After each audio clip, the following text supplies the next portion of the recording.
Welcome to another Petersburg By Night revamped production.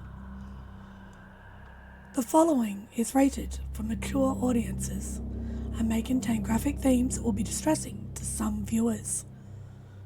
As always, we recommend you ensure the safety and well-being of yourself and those around you at all times. Viewer discretion is advised.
Welcome back to another episode of What the Hell Is That? A Hunter the Reckoning Chronicle set in Sarasota, Florida. We are Petersburg By Night, a massive multiplayer TTRPG set in St. Petersburg and the surrounding Tampa Bay region in Florida itself. You can find us on all social media, Instagram, TikTok, Discord, Spotify for catching up, YouTube and Twitch. All of which you find us at the hashtag Petersburg By Night. Also, come and have a look at www.stpetersburgbynight.com. Check out some of our one-of-a-kind features, meet some of the team, come and have a look at the stories that we're telling here on the server. Tonight, however, instead of vampire or werewolf, we're going to be checking in on the hunters. So, my name is Cole, also known as Coldark on all socials, where you should be able to find me, and I'm the storyteller for this evening. But I'd like you to meet some of the rest of the team.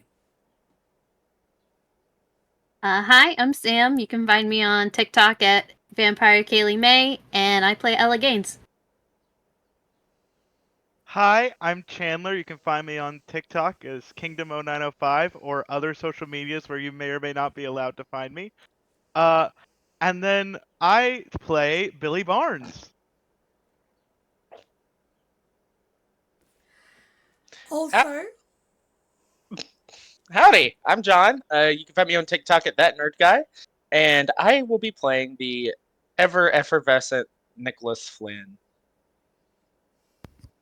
I'm Nabbers. You can find me on Nabbers Rar on TikTok. I play Emery Gaines.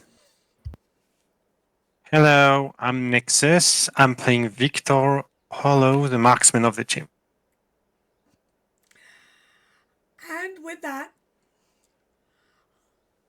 we're gonna slowly, one by one, check in with each person this evening, each character. It's been a rather chaotic week so far, with the events of the last few months culminating in some very interesting situations. So far, they've found that their museum is not quite as safe as they thought it was. In pushing and researching and for lack of a better term, needling stable enterprises, trying to find out what they think is the truth. They have inadvertently put some people that they care about potentially in danger. There's been revelations about families, dead parents returning, siblings being threatened. And for one unfortunate individual,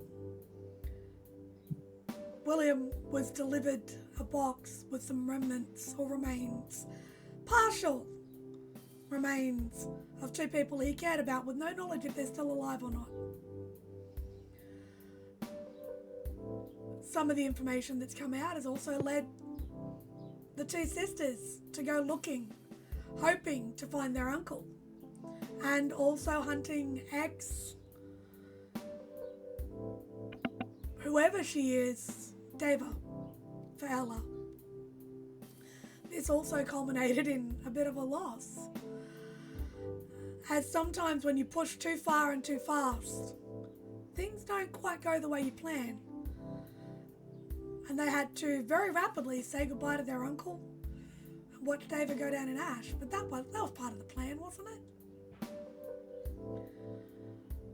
Now, this week, they're going to have to face some of the ramifications and the emotions surrounding the events of the last week.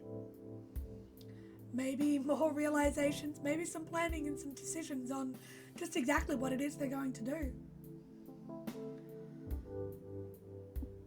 However, William, as the individual who has probably pushed the hardest to try and find out the truth about Sable, because of how tight and close it sits for you between your father, Robert, and now Jeff and Alan. All of these people seem to be pulled in and dragged in. So we're going to cross to William at his home, his residence. Staff are probably keeping a distance, seeing the emotional shock, sort of the emotional state of William. So as he wakes up on the Sunday morning from what little sleep he might have gotten the night before, tell me, where's William at? William is in a state. He slept in his street clothes. He didn't even take off his jacket. He's been working pretty much non-stop since the hand came in. He immediately, as soon as the box with the hands came, he closed it back up, took it back to his home, stuffed it in the freezer, because that's just what you do with hands, he thinks.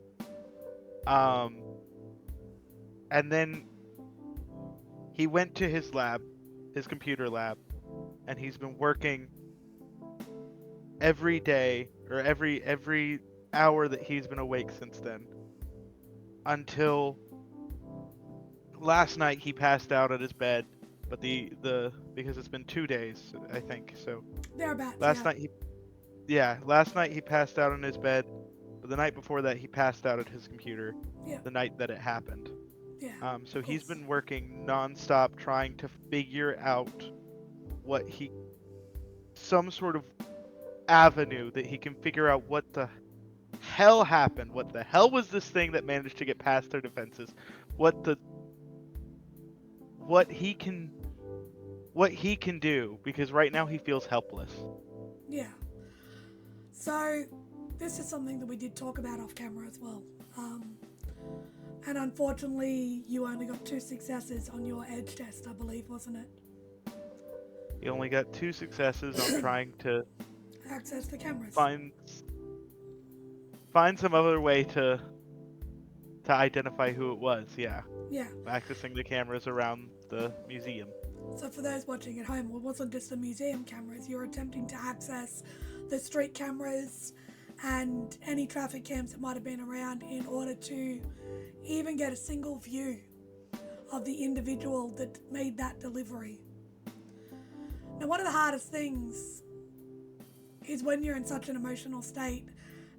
And William's experienced a lot of loss over the last few weeks and a lot of heavy emotional situations.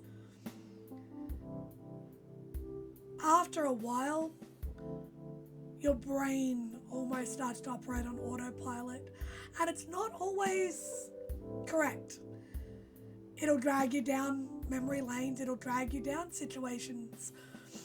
You start to think about sitting back and having that whiskey with Jeff a couple of days before the party, and you're thinking about what could have caused this. Where did he go? How did Sable get him? Was the note really from him? All these memories come back,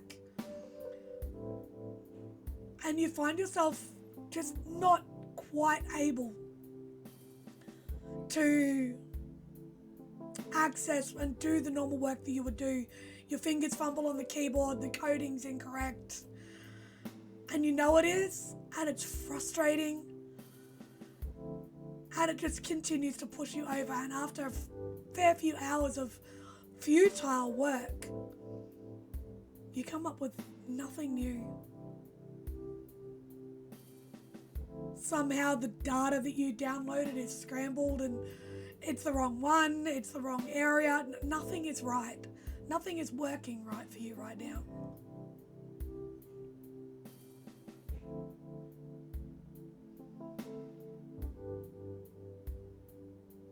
You're struggling to find clarity in a world where so many strings are overlapping.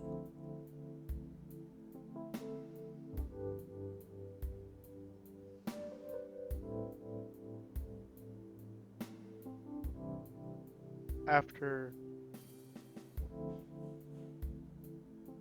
doing this for some time,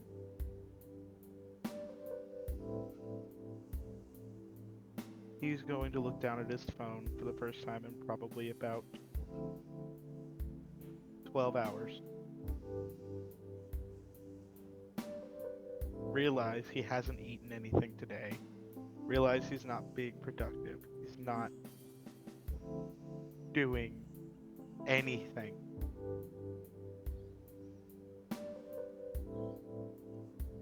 And he's going to make a phone call. Okay. Who is William calling? Nicholas Flynn. So as you pick up the phone, it's probably about 5:30, 6 o'clock in the evening. You know Nick's usually finished at his shop by now.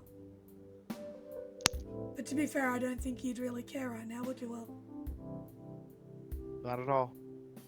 Yeah. Pick up the phone. Where would Nick be at about 5:30, 6 o'clock?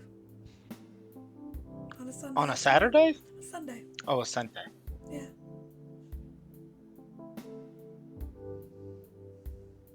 I would imagine he is not in a rush to close, because he has always kept his Sundays as sort of, in a sort of kind of fucked up sense, his holy day. Yeah. Like his day. So like he goes in, he runs the shop, he does his readings, he does his cartomancy or Ogham readings, and he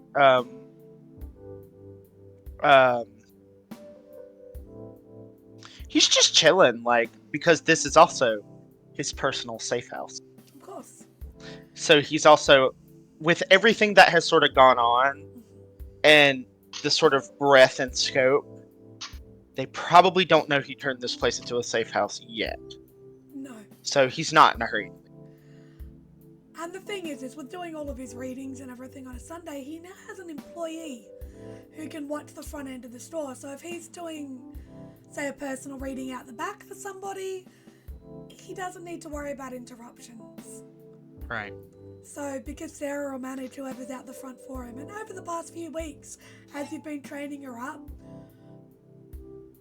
she's genuinely leaning into the work and enjoying it, and she's grasping elements that sometimes take others a long time, a lot longer. It's almost like she's fallen into somewhere that fits. And that is quite frankly, a very magical moment indeed. 100%. And Nick is happy about that. And it shows in her work. You see that she is showing the same pride in the store that you would take. Sometimes a little bit more. She's probably a bit more fanatical about cleaning. And I will tell you, you are starting to notice over time, with Nick's sort of base insight, slight tendencies towards perhaps cleaning and almost pushing to an OCD trauma-based level. Considering what she's gone through, that's not a surprise. Mhm. But it is something to be mindful of for the future. Yeah. I think when Nick kind of picks up on this, because he also got those 2 dots of medicine as well. Yeah. So, I don't know how you're ruling that, but so that coupled with the 2 dots of medicine, he's probably like, okay. And then when he sees that, he probably puts more effort going forward into because he wants her to enjoy this as much as he does, and he doesn't want this to be triggering for her in that way. So he's definitely he notices that he's like, oh, okay, I see. And then he starts sweeping somewhere a little more fervently. And that's the thing, you guys find a really good groove together. It's definitely some vindication for your choice of hiring her and bringing her under your wing. So, probably coming to closer to close, about, again, the 5:36 clock. You've maybe just finished a reading for somebody and they're thanking you and leaving. Perhaps not as happy with the news that you gave them, because we don't always like what we have to hear sometimes. We're not always happy with the message that comes through. Your phone starts to ring. And you look down, and it's William calling you.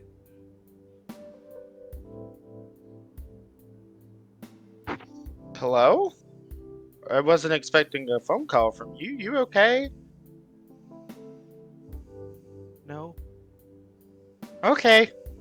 Are you home? Yeah.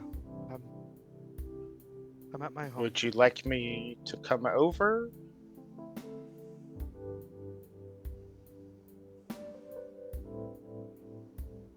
There's a moment of hesitation. Yes. Nick kind of squints his eyes if Sarah's paying attention at all. No, she's too 'Cause he's busy got the phone to organising his books ear. on the shelf. She's making sure they're all lined up correctly. I'm at my shop. Let me make sure I don't have any other readings, because, just kind of scrolls through his Google Calendar. Just Yep, I'm clear. Do you want me to bring the alcohol? No alcohol. Okay. That is fine. Click. Actually, no, he wouldn't do that. What the hell? Wrong character. Yeah. Okay, no alcohol. Got it. Okay, let me count the drawer and close shop, and I'll be there, say, maybe another 30 minutes. Okay. I'll be here. I haven't got. Can you bring I don't know, Wendy's or something? I haven't eaten anything all day. Nicholas looks at the phone. Stern look that William cannot see. William? Dr. William Barnett, are you telling me? I'll do you one better. I'll bring stuff to cook. Stop at the grocery store. I just want something easy. I will cook. It'll be easy for you, because I'll do the cooking. And he hangs up the phone. Sarah has been sort of not listening in, but heard you say the words close up shop. So she's already walked to the front, locked the door, spun the sign around. It's gone, not a bad finish time for a Sunday. Not at all. Not at all. Everything alright? I'll probably come in. We'll see when I get there. Yeah. You guys are like a bit of a magnet, aren't you? I'm not gonna say magnet. I'm gonna say none of us know how to leave well enough alone. That's what I would describe us as. Yeah, that tracks. Don't get me wrong, I'm grateful for it, because without that, I don't think I'd be where I am, but still, like, I appreciate not being 6 foot under. But can you not poke it for a while? I'd like to keep my boss. I have been begging them to stop, specifically the one I was on the phone with. Trust me, I have begged and pleaded and invoked every prayer I know in my body. I want him to stop. But I'm not going to let him go under alone. So. Fair enough. So do I start looking for a new job? She sort of gives me a twisted chuckle. Nick, in a moment of sort of having a realization that holy shit, he owns this place. I have a better idea. If something happens to me, take the shop over. What? No. I don't know enough. Why? How could I? I don't have the money for that. Fuck, bro. No, I can't do that. I don't. What? Hey. I don't even know who to call. I don't even know what. No. Hey. Hey. Hey. Sarah, listen, sweetie. Please. I don't think. First off, I'm not purposely gonna go anywhere. Okay.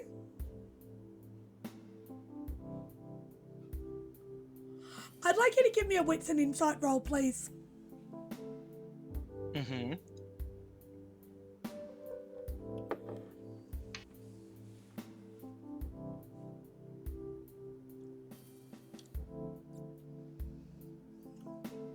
I'm assuming no desperation. No. This is just to sort of maybe gain an understanding of what's going on for her right now.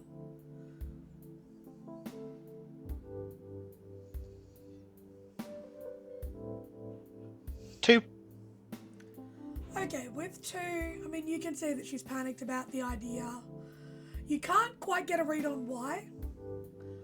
But she does appear genuinely like, what, wait, what, no, the only thing I'll give you for a 2 is she looks like someone who's just been given a job that they don't feel they're qualified for. And yeah, so she's like, you've also got to remember that she knows what happens with the supernatural. So that fear is real. And Nick would know that, but Nick also wouldn't. His altruism in this moment is like, I would rather her take the place over and her have something that she can work in. Yeah. Instead of taking that control away from her and just. Because I imagine one of the things, and it hasn't really come up too terribly much, Sarah has had almost like a co-founder. Or there's a word for it in business, but I can't think of it. Co-founder of like the business itself, as far as Nick is concerned. So she's been there since sort of about a week or 2 after it's opened. She's yeah. She's been around for a while, so she's been working with him and building it up and everything. Right. But yeah. So through that business partner, that's the word. Almost, yeah. But through that sort of panic, she sort of goes, look, you're not allowed to die. That's not allowed to happen. I am forbidding it. You're not allowed to. I'm not qualified for this shit. And I can't lose another friend. I know. And I don't plan on going anywhere, trust me. Yeah. Anyway, I'm gonna go and count the till and get that sorted. I don't want to talk about this anymore. And she sort of just spins and turns and starts and just busies herself with doing the final closing stuff. Sort of, you guys can go through closing the store up. Hop in your car. You gotta go grocery shopping quickly before you head? Okay.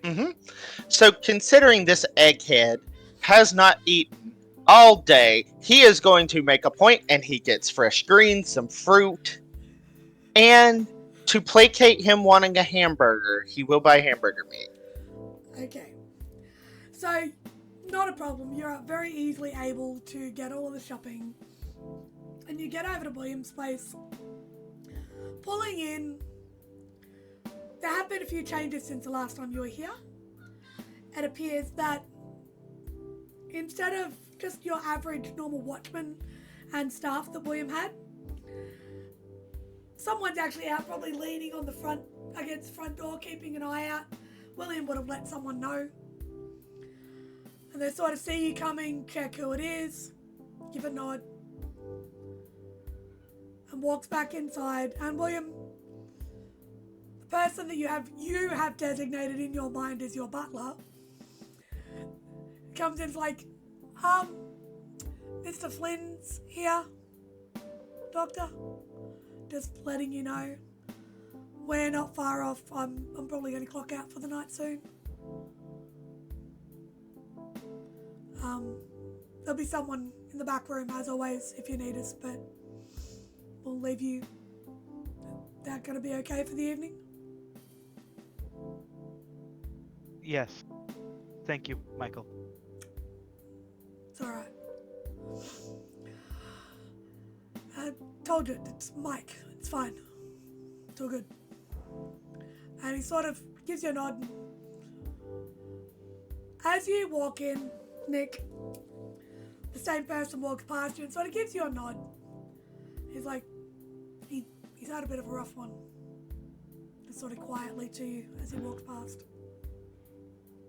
He nods, knowing some of it, not the full, not what's about to fucking probably happen, but he knows because they're all in the same shit sandwich together. So, he walks in, he sets the groceries down, and without missing a beat, Nick goes into like this parental figure cooking dinner for a child. That's a different chronicle. But anyway, so William, Nick walks in almost with an air of not control, but confidence. Walks in, sort of gives you a look as he goes past, and just heads for the kitchen.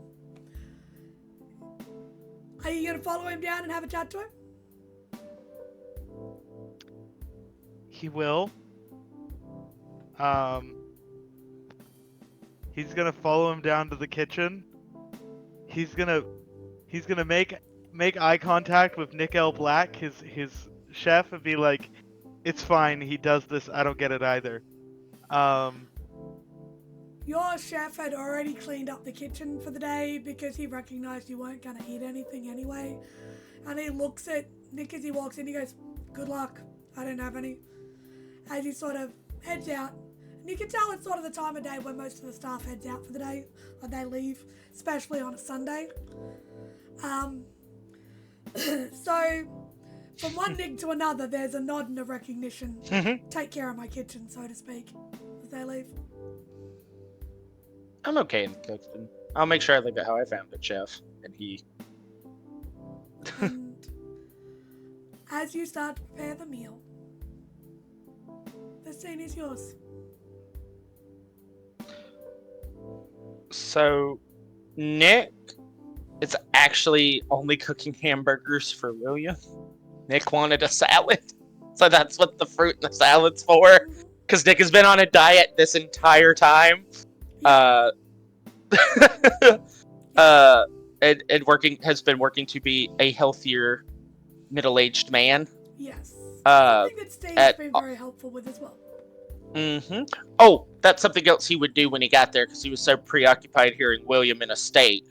Because normally Sundays are Steve and him and Steve time. He's like, "Hey, a friend of mine's having a rough time. Sorry I didn't text you sooner. I'm going to cook him dinner. It's work colleague, and he's having a rough go of it, breakup or something. Sin." You just get it. All right. Be safe, love. Talk soon. That'll be all you get back. See you soon, darling. Sends a heart emoji. So, Why did you call Nick here this evening?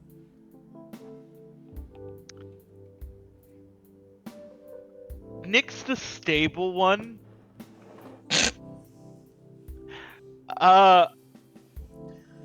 William doesn't know what to do. William feels lost. He feels panicked. They're both middle-aged, but Nick is a little bit more middle-aged than William.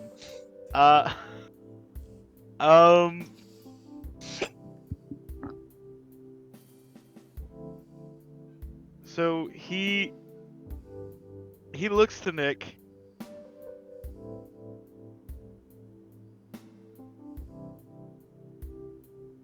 Open the freezer.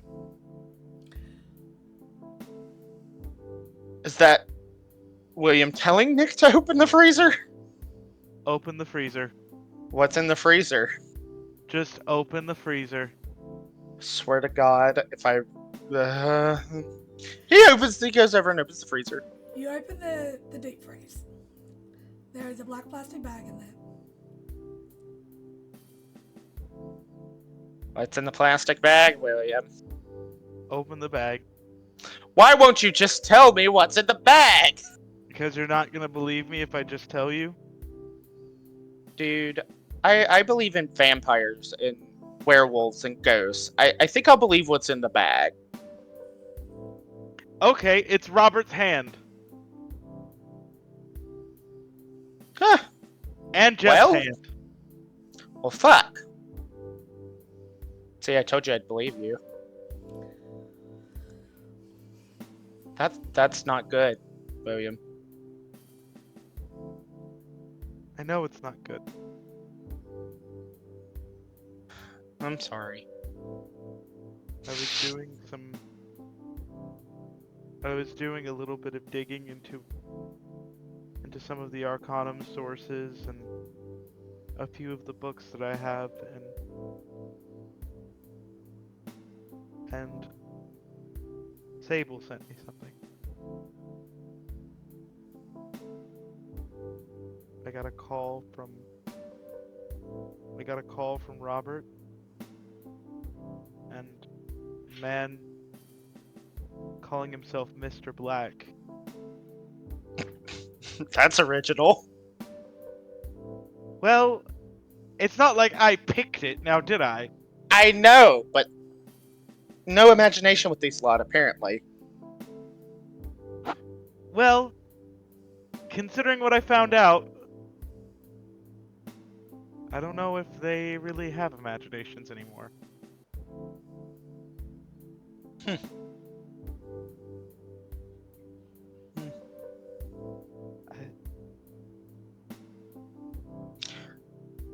I don't know what to say. The Arcanum won't touch them.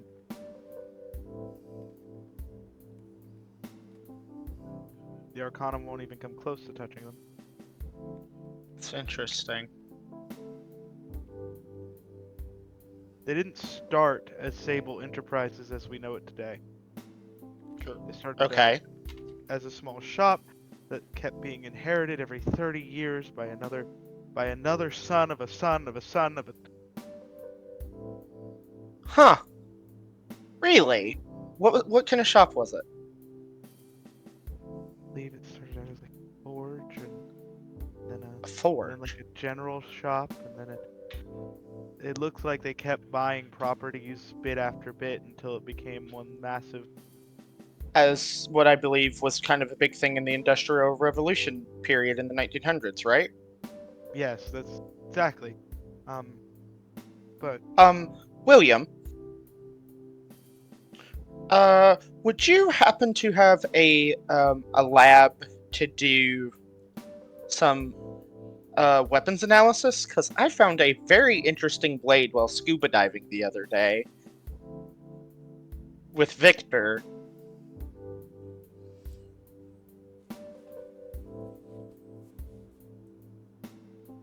a lab for what analysis?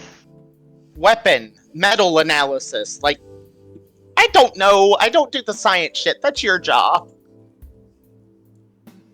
I mean, I don't have a full lab. That's the fucking museum. I mean, I Yeah, have. well, Like, we're not going back there.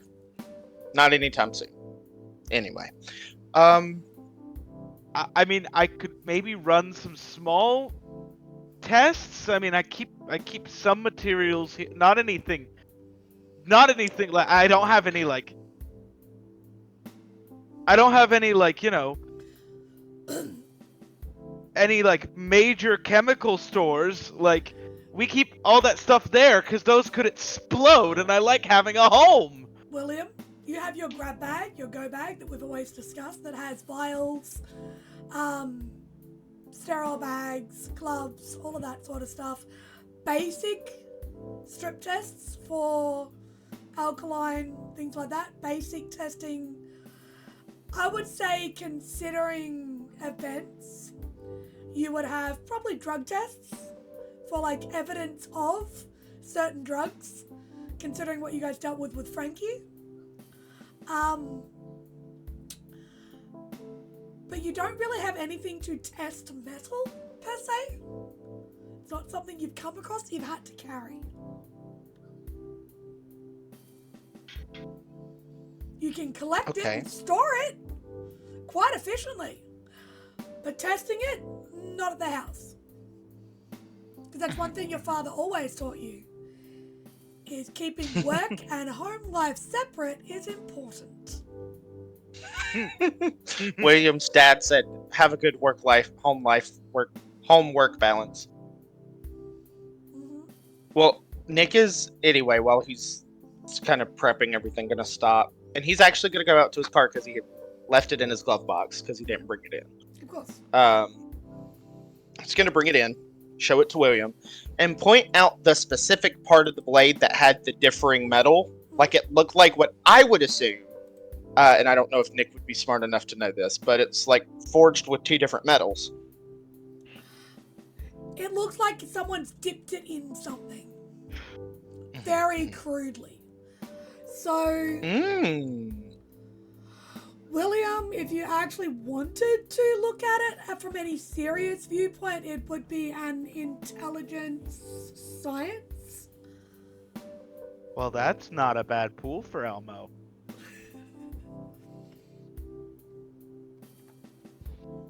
That is an entire 6 dice. You gave me a new hyperfixation for Nicholas that maybe or may not be related to the main plot. We'll see. I would assume my specialty in theoretical physics doesn't get me anything. No. Very much no. Can I use this to make a nuclear bomb? No. Then it'd give me something. No. I gotta get on those watch lists again. I've been off them for too long. William, no! Okay. That's 4. I'm gonna spend a willpower to reroll because I'm crit fishing. Okay. So I didn't get a crit. However, all of them were successes. So that's 6 successes? 6. Yep. Okay. You can see that the exterior metal, just looking at it, maybe grabbing a magnifying glass if you absolutely had to. There's something really simple laying around just to make... You can see it's like someone's gone to a craft store. Sorry, not a craft store. A boating, camping or fishing store and bought a knife. And then they have sanded it, crudely engraved it with an engraving machine. You know the ones you can get to like put your serial numbers on things and that, and this belongs to. And then have dipped it in what appears to be a melted down aluminum can. Somebody has attempted to make it look like it is magical, mystical. It looks like something that a 13-year-old would do for a prop. And then it's ended up in the water. Sad Nick noises. So you've got an edgy teen's knife, essentially. Well, Nicholas, it looks like you've got the real deal here.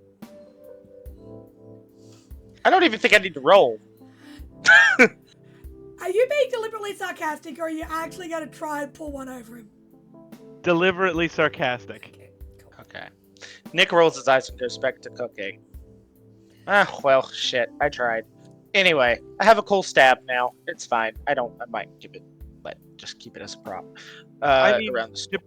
depending on who you stab with it, the aluminum might cause some level of aluminum poison. I don't know. Maybe. Aluminum poisoning is a thing? Not really, but kind of. Oh, okay.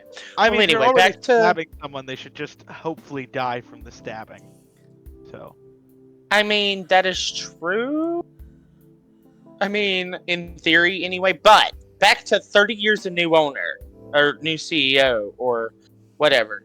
So it started as a forge. So it's a weaponsmith. It's a smithy, I think, is the term that people use. Dare I call it a forgery? Anyway, where was the original office located? What country? Where was it? Germany or France? I can't remember. Can't remember. I think it was France. I think it was France. Judging by Cole's look, it definitely wasn't France. The original, the earliest that you could find, was around what is now known as Poland. That's very far away from France. Germany would have been closer. Poland. Poland. Sable Enterprises started in Poland. Sable. Well, what I think became Sable started in Poland. Like I said, they kept moving. They changed their name. They changed owners every 30 years. I'm 30 starting. years. Okay, hold on. Stop right there. You're processing quicker than I can, young one. Slow down. My RAM doesn't do as much as it used to up here. It's a reference to a computer, but I think I said the wrong thing. I'm sorry. Anyway, Nick is thinking about the 30-year thing. What in his occult knowledge? Because cycles are a thing, like in a lot of practice, right? They put a lot of emphasis on like the lunar cycles, the solar cycles, the positions of the stars. So he's thinking about that and what does he know about probably even civilization Germanic tribes and any myths and stories he's heard. And as he's doing this, he's going to empower his artifact. Intelligence occult, please give me your edge test for your empower. Okay, so it's please. difficulty 4. Yeah, difficulty 4. Whoop. Okay, no, that's the right one. Yeah, no, you're not empowering your raven. No. No. I'm sorry, that would be funny.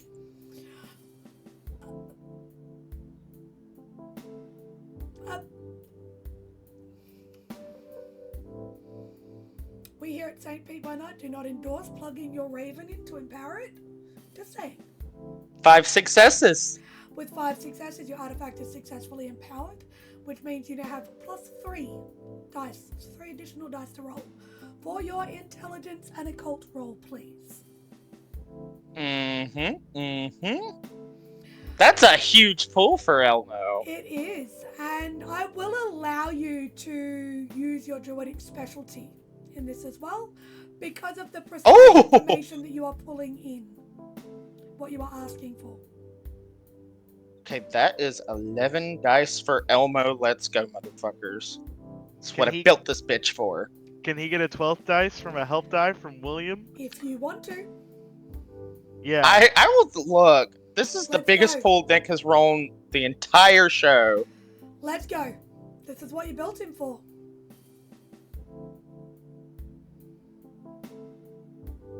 I'll always enable John to roll more dice. I'm aware. I'm spending no willpower. Fuck that. That was more than half, but boy, am I a greedy bitch, and I got a 10 in there.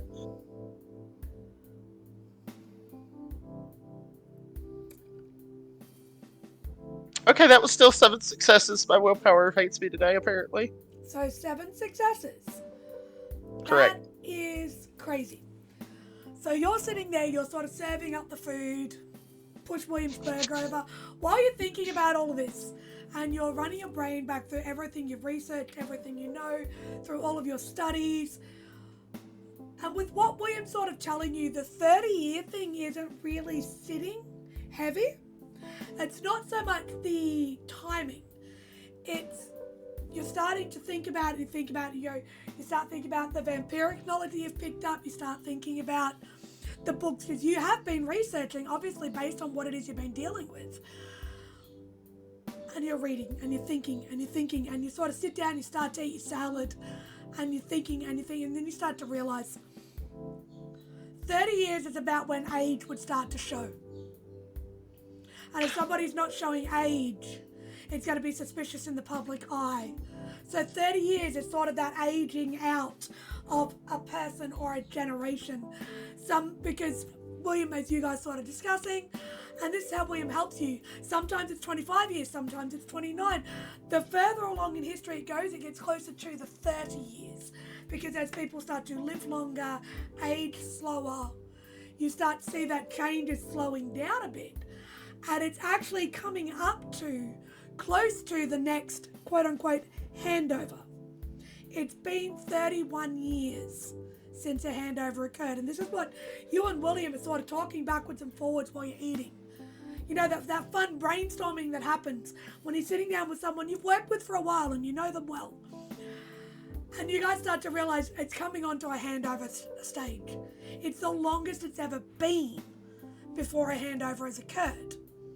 And they've moved in the last 10 years, which is unusual for all of their patterns from when they moved from Milan to Florida and to the US itself. It's the first time they've left Europe and they've left that region and come into the Americas.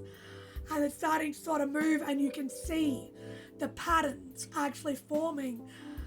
You're coming up to a handover, but it's not happening the way it should based on history. Would it be It's not a cult based in the way that he would normally think of it. What were you going to ask? I was gonna say, we've been fucking with everything since we've got here. We're fucking over the handover. That's why they're wanting us to quit. That would be my first thought. I don't know Give if me Nick an would think intelligence that. insight roll to see whether or not, and William can do the same intelligence insight roll. I will allow your fear specialty to come into this, William. No, you cannot give each other help dice. I would like individual rolls for this to see if you come to a similar conclusion or if this is a correct conclusion. Do I get any desperation die? Because this is... If you feel that at danger 3, it is wise to roll your desperation dice, William is living at a permanent 3 desperation at the moment. I feel like it's wise. Oh god. Oh god. Oh god, no. This is how we died this episode. Well, you're CC only doing bust- research Okay, and talking. fine. No. Fine. If you want to make the decision, you can. Do not allow the other players to influence you. It is your choice. I do. Okay? Because it is Fuck! a connection. God damn it! Did you get a 1 on your desperation dice? Yes! Did you get 1 or 2? 1! That's okay. Are you going to take overreach and get the connection, or are you going to take despair? Given the circumstances, either is viable.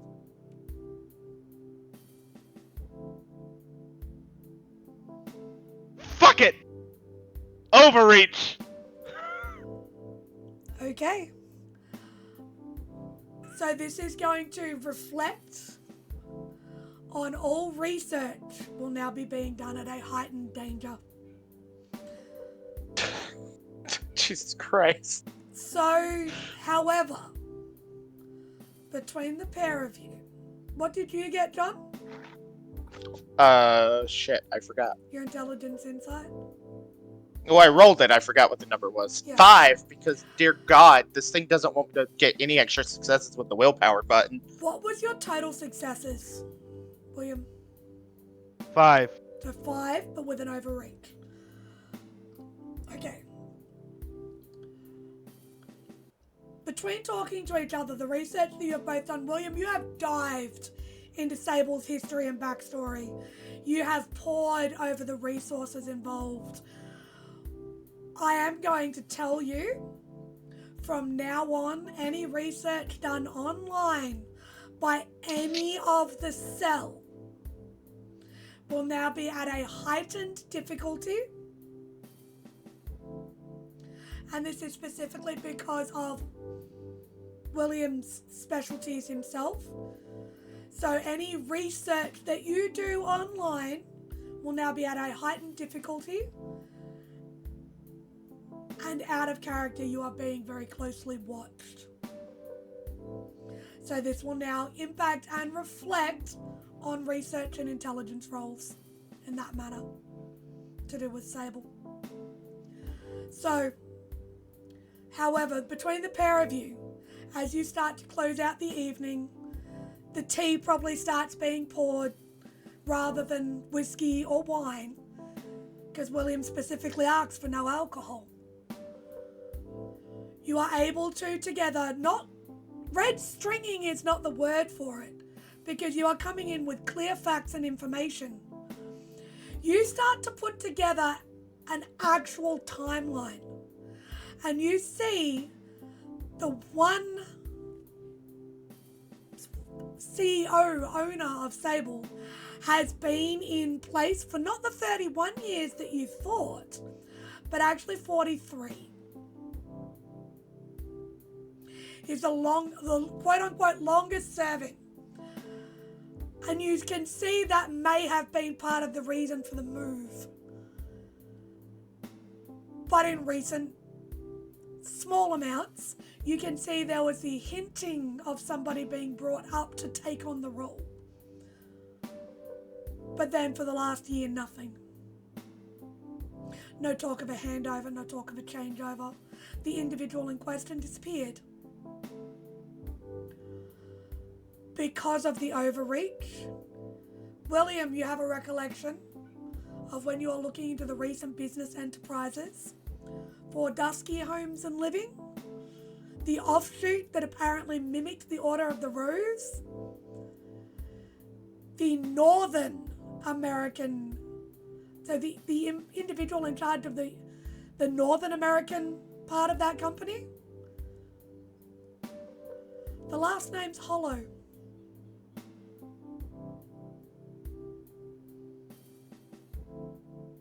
First name doesn't matter.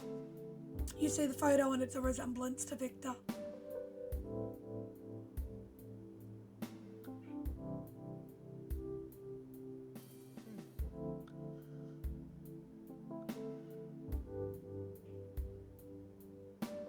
You remember that occurred. You also see, as part of Ebony Enterprises, which is a quote-unquote cleaning industry, you remember, and I'm talking to Nick,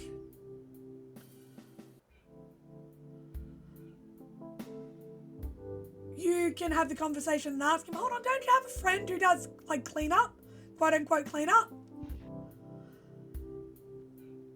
Nick, you can pull up a photo. William, this was an individual that was connected to the international branch of this company. The name is different, but the face is the same.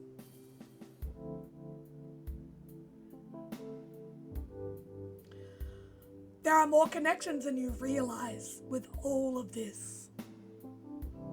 You spend the remainder of the evening slowly putting these connections together and realizing that all of you have been dragged in some way or another as connections to current employees.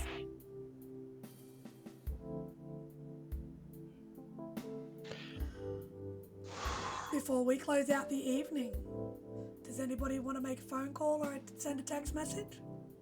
Hell yeah. Okay. Bearing in mind we're now at about 10:30, 11 o'clock at night, because that's how long it would take for you guys to slowly pour through over William's notes and research. All of the research that occurred just before the delivery was made as well. Mm-hmm. Who did you want to call? Ella? She's now Who do our I leader. Hold on a minute. Who do I think is gonna answer is the question. Because Nick is making the phone call. At 11:30 at night. Yeah. Victor's young. He's probably up. Calls Victor. And then immediately hangs up. It's like, that's a bad idea. I'm calling Ella. So, we are going to cross to Ella.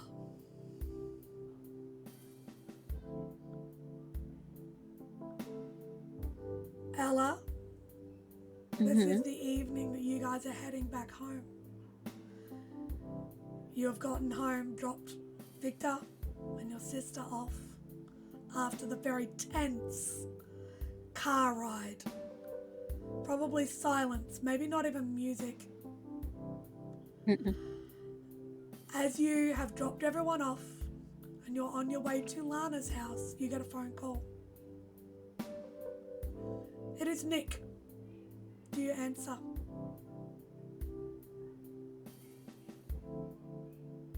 She will. And she'll just say, what? We're fucked. We're 50 Shades of fucked over. You have no fucking idea.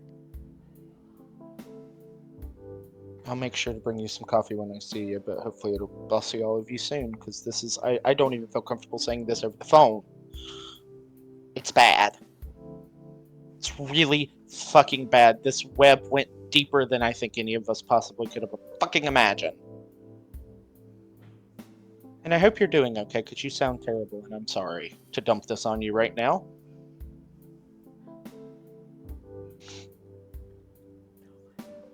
Ryan's dead. Your uncle? Mm-hmm. What the fuck?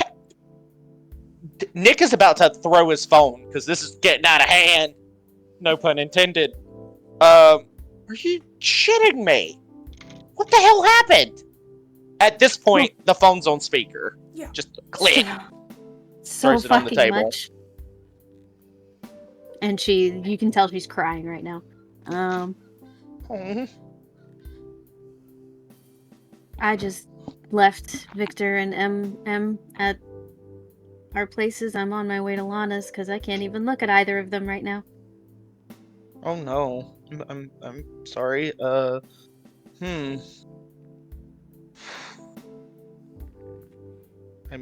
sorry, Ella. I don't mean to make it worse. No, it's fine. I need something else to focus on. I know you don't want to talk about it on the phone, but... Do you want to come see something really disturbing?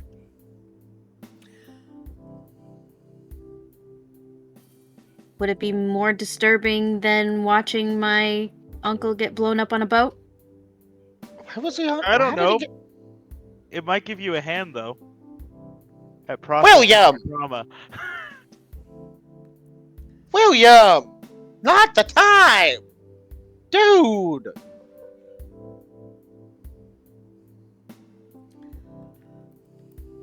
I'll come over. I want to know what's going on anyway. So you're not going to Lana's, you turn around. I do. You could always bring Lana. Not... Honestly, that might be a smart idea if you really wanted to. Why? Strength in numbers. And it'll make sense when you and the hand joke will also make sense. But yeah, I honestly, we will see each other soon. I would go stay with Lana. Honestly, I think that might be a better course of action, and I'll make sure to have everything more organized on our notes. Hmm. Hmm. Yeah, I think I need a night anyway to get Enjoy through all time with this. Lana. Yeah, you deserve it. We'll talk later. Yep. If you need me, text me, call me. After what I just learned, I'll probably be up all night anyway. Okay.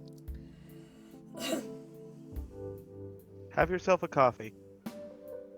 I'll be having I 3. think I need more than coffee, guys. Have So- yourself an espresso martini. Don't give her the 4 Loko treatment. That's terrible, William. Jesus, you're full of bad ideas tonight. So as they hang up the phone, do you turn around and go to Williams or to where you think they might be, or do you continue to Lana's? They told her to go to Lana, and she's kind of weary about why, because they didn't say anything, and now she just wants to go see Lana and make sure she's safe. Yeah, of course. So you pull up, considering how late it is, and probably didn't message or call Lana to let her know. The lights are out. Nope. But you know where the spare key is. Mm-hmm. So, are you going to make noise as you walk in, or are you just going to grab the spare key and head on in? She will knock first, just because Mm-hmm. Lana is Lana, and she might just pull a gun on her. Mm-hmm. You hear a sleepy, "Who is it?" It's me. Can I come in? The fuck, of course. Shit. Of course. And she opens the door wearing an oversized t-shirt and a pair of socks. And she's like, well, what are you doing here? Come in. She sees your Rough tears. night. And she sees your tear-stained face. And your puffy eyes. And just the general exhaustion on your body. And she just pulls you in. And she spends the evening, or what's remainder of the evening, she gets you through a shower and almost does for you what you once did for her. As you are able to break enough to get some emotional release from the situation. She makes sure that you eat because she knows you probably won't. There. And doesn't push. She accepts your answers. She lets you sleep in the next morning as late as you need to. And you are, as you wake up, it's a Monday morning. She's not there, but there is fresh coffee in the pot, breakfast in the microwave, and just a note that says, I had to go in and chase a case. The house is yours. Be comfortable. Please eat. And then at the bottom of the note, P.S. I love you, you know.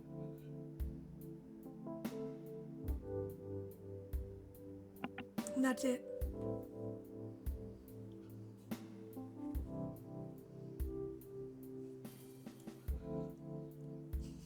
Ella will text Lana. Thank you for everything, and I love you too. Just get a smiley face back and then a winky face. That's it. She usually only responds in emojis when she's at work because she can, respond quickly. Mm-hmm. So you have the morning to spend. It's a lot of emotions, a lot of memories. Can you make me a composure resolve roll, please?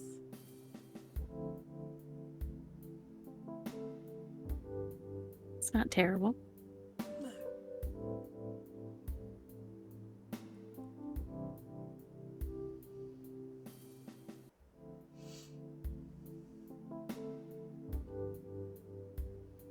that fucking roll is. Goddamn willpower. Again, as always, track your willpower, people. It will come into play. Alright, that's better. 3. You're able to keep yourself together as best you can.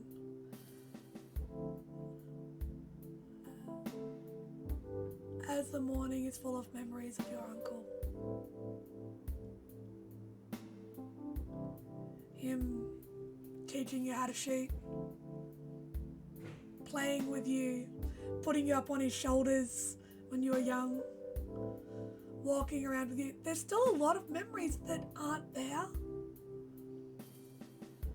There's a couple of memories where you almost remember that there was another kid there, but you're like, it doesn't stick. It couldn't be that important, could it?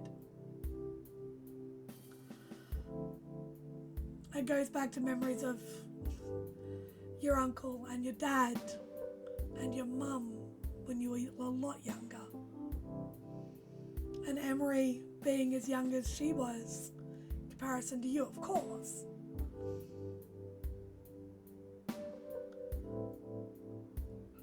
It's almost a goodbye. You didn't get to say a goodbye, so grief is hard.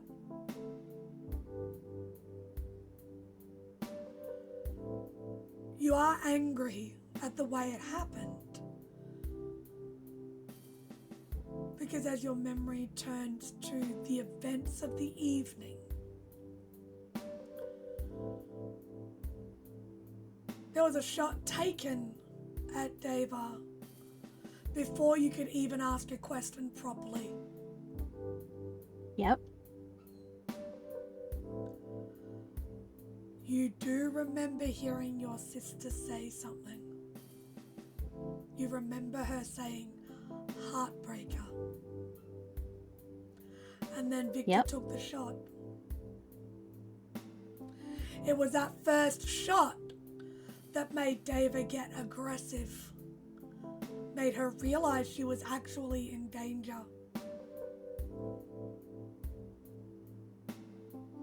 Made her realize that you weren't just there to talk as family.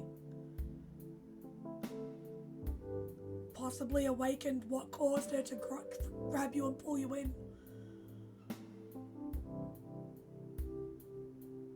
Her actions were that of someone who was threatened, trying to protect herself from any further harm. Mm-hmm. Still that of a predator, but where is Ella's head at? Realizing all of this, knowing that even though Emery stayed back to try to help Brian, you still lost your uncle as well. She is so angry. Because they really didn't give her a chance to do what she does best. And that's what the whole plan was supposed to be. Mm-hmm. And Emery pulled an Emery and took things into her own hands and had her own plan. And just took it over. And that's not how it was supposed to be. That's not what they talked about. And now everything has just gone to shit. They have no answers. There is no Brian. She feels very alone and angry, just tired of this shit always happening with Emery. Because for a very long time, Brian has been your support network. He supported Ella through everything when Emery left without an answer or a reason. Left her alone. It was Brian that was there to comfort you and keep you safe and be your family. Yep. It's kind of hard to find a middle ground. Emery's your sister, you know. You guys have always been there for each other. But Brian had always been there for you too. Mm-hmm.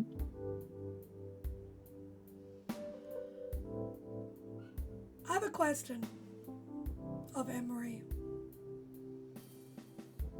While she's waiting to hear from Alicia for the day, would she message Ella? Or call her? She would probably call her to make sure she knows where she's at.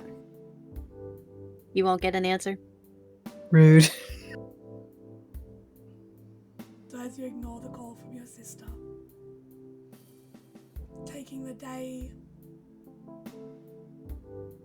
to grieve, to mourn. You're not like her, you can't just step back into work again. Emery's had training and been through a lot of loss. It's not always healthy, the way she copes with things, but you feel a lot more intensely. Mm-hmm. When Lana gets home that afternoon, she comes home with dinner. Sort of taking a guess he'd still be there. Maybe just wishful thinking and hoping.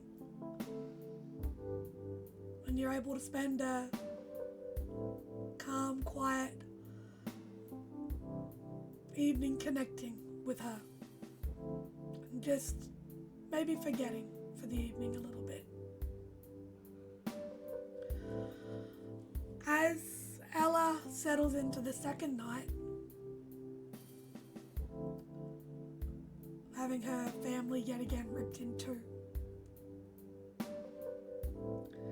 we're going to cross to Victor. Now the morning after, very early in the morning, after the tense car ride back,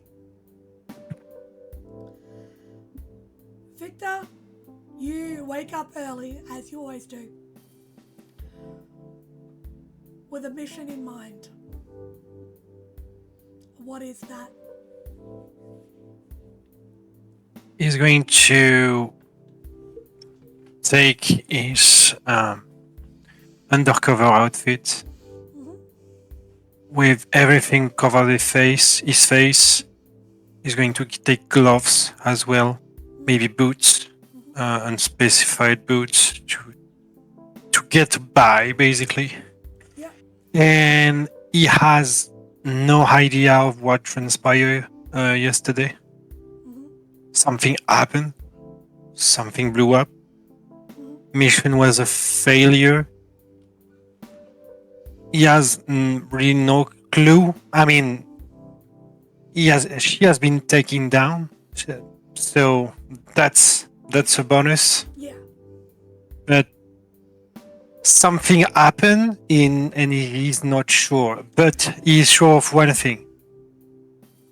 Sable is going to go for our asses, and we don't want the police on us. Yep. So he's going to get back to the scene. Yep.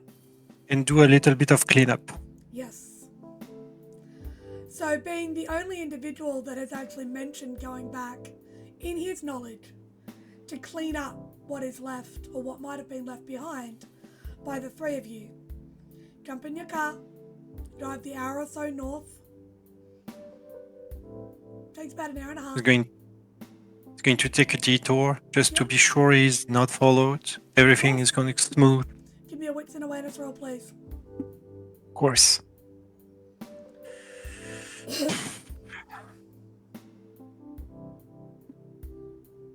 I'm nervous.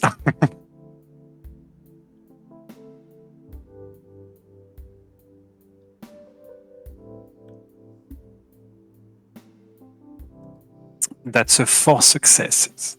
4 successes.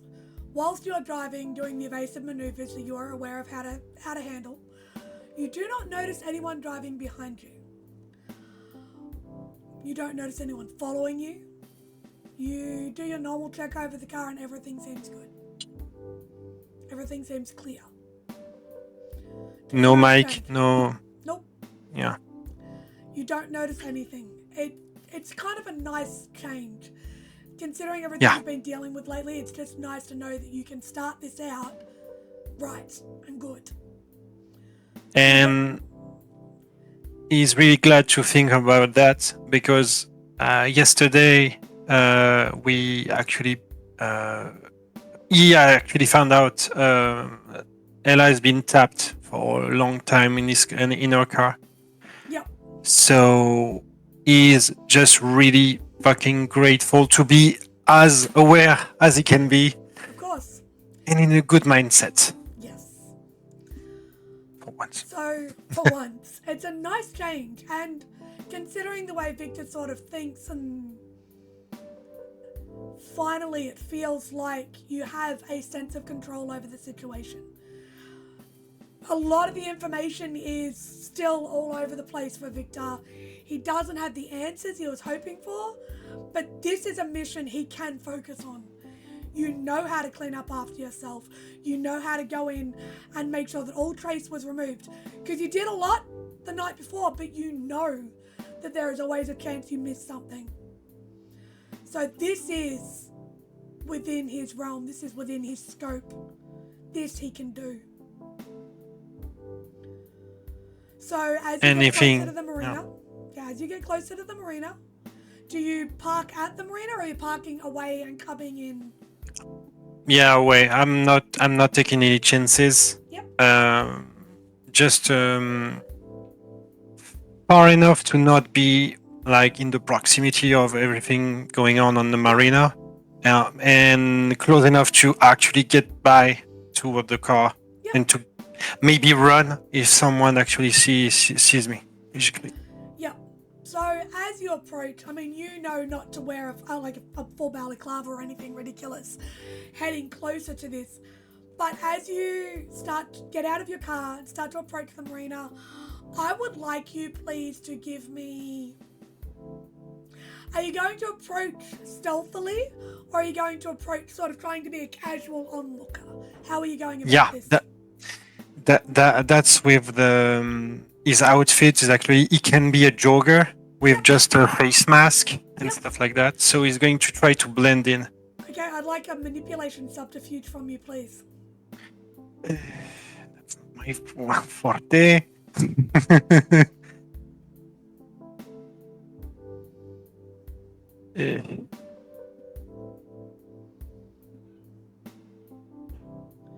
Because as you approach closer to the marina, you see police cruisers, you see tape, you see flashing lights. People are being turned away from the actual marina gate and area themselves. There is a few very disgruntled patrons wanting to go in and check on their boats. You also see a bomb squad car.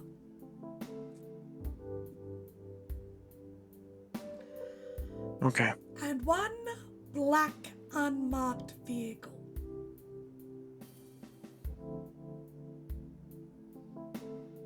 With no... Nope. Now, Nothing. I would like, please, that manipulation subterfuge roll. One success. One success. As you approach, you get the feeling you see two officers sort of just turn and look at you. And they're watching you. I'm not even going to make you roll for it. They are looking at you. As you it's almost,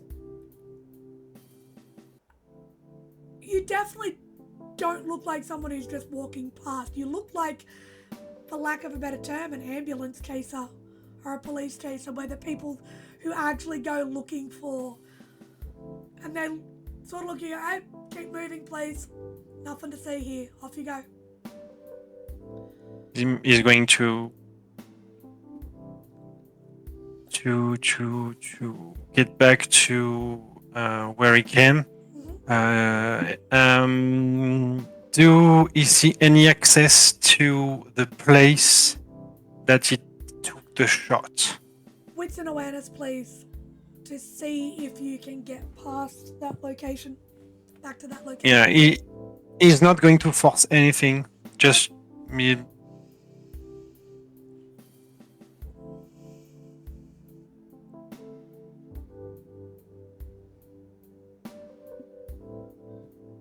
That's a six successes with a crit.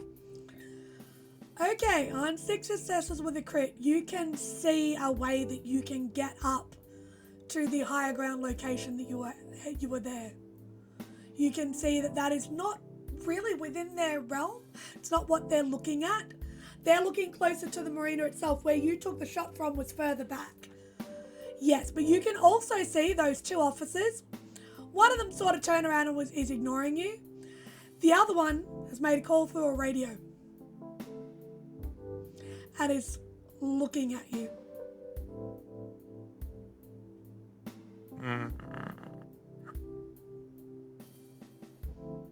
And he's not making it hidden that he is watching your every move. Then he sees me going up into that place. If he can see just you walk into the building, yeah. Unless you'd like to make another Dex and stealth roll.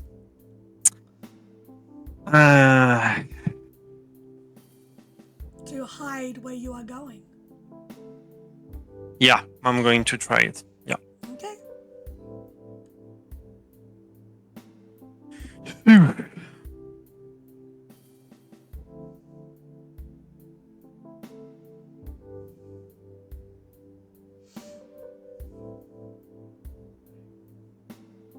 I'm going to reroll that. Keep an eye on your willpower, remember. Make sure you track your expenditure. Because if you get to 0 willpower to spend, it makes a lot of fun.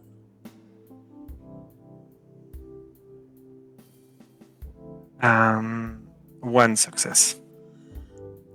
You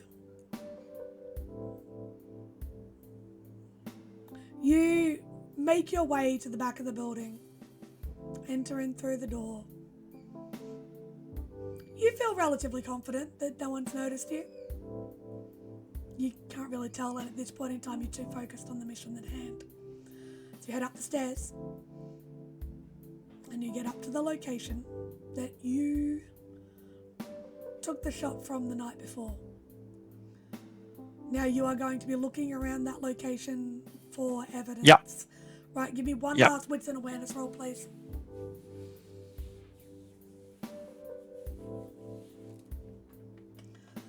To look for any spent cartridges, any markings, anything you may have left behind. 4 successes. 4 successes. You find one of the cartridges that you left behind. You had the other one already because you took 2 shots that night. So you're lucky you did go back. Just to be safe, he's going to put the... Huh? Yeah.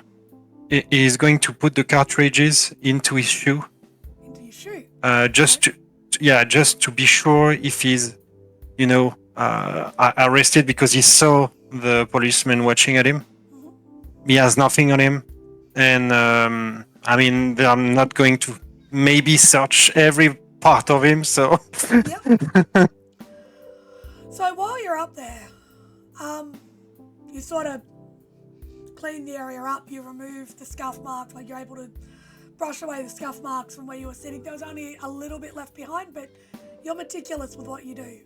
So ensuring that it's all removed is actually very important, and you're aware of that. As you start sort of moving to head back towards the tower itself to head down, you hear a noise behind you. I'm going to give you two choices right now. You can stand and face who it is that might be coming up the stairs, or you can hide. Because there is a position that you could hide in from where you are.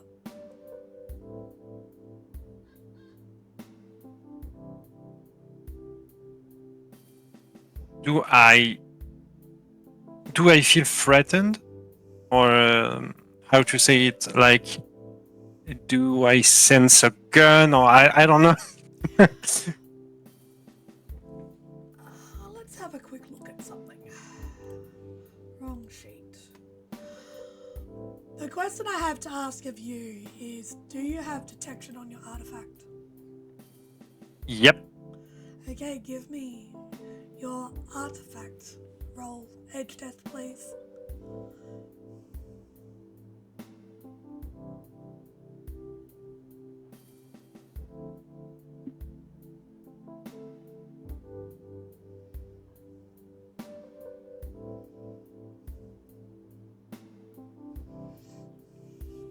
Come on.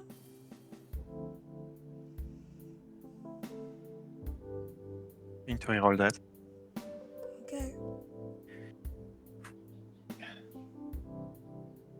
You need 4 successes. 4 successes. On the dot. Right. You don't sense a weapon. You do sense that the individual coming up the stairs has a feeling that is not quite right.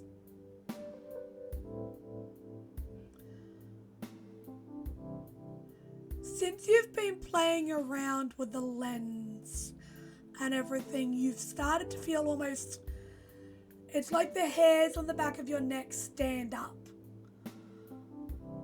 You've felt it a couple times before, but this is the strongest. And everything, it's like, this doesn't feel right. But I'm going to give you this because of your knowledge. There are a lot of witnesses right now. Potential witnesses. If you were to fight someone at an aerial position. So, will you hide or will you face them?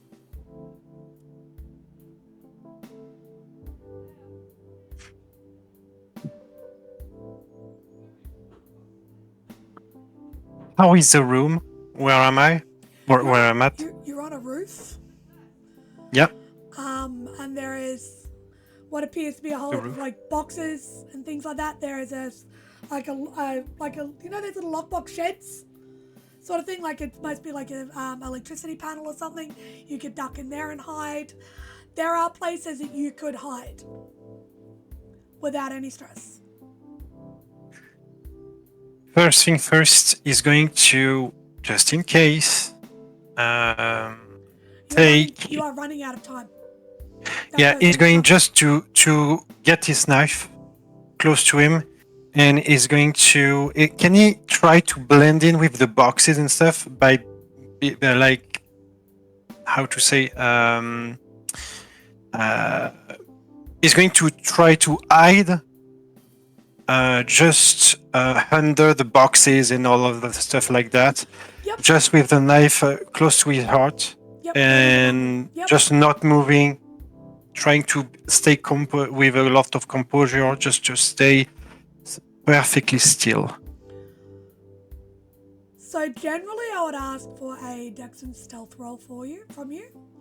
I'm going to allow this to be a survival roll because that is more of a specialty, and considering what Victor has done and the aerial sniping and the combat sniping he has done, survival does play into this. So please give me a Dex and survival check.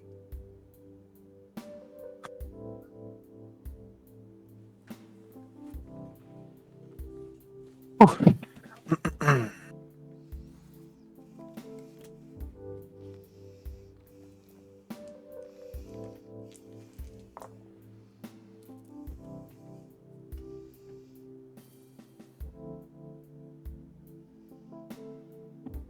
4 successes. With 4 successes, you, using all of your training, lay down, sort of get right down nice and low behind all the sort of crates and boxes that are there. You hear the door open. You hear the footsteps. You hear someone sort of kick around a few things. Just sort of gently, it sounds like nudging it. You hear them call over the radio. Doesn't appear to be up here. Must be somewhere in the building. You almost flinch as it feels like he kicks one of the boxes you are behind. As he walks away, and you hear the rooftop door close and lock.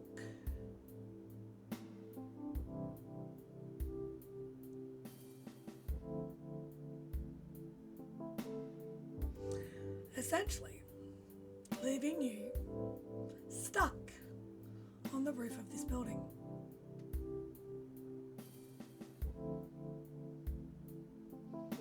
Are you going to stay behind the boxes? Or are you going to spend the day watching what happens? Yep. And at this point, yeah, I'm going to do it. You just going to watch? I'm going to watch everything, all the venue with the scope of the rifle. Is going to try to cover him a bit, just to not actually blinding anyone on the other side, just to be sure. Yeah. And at some point, he's going to call the cell, just to explain what happened here. Okay. And he's going to call someone else. Who are you going to call from the cell? He's going to call Nick. Okay.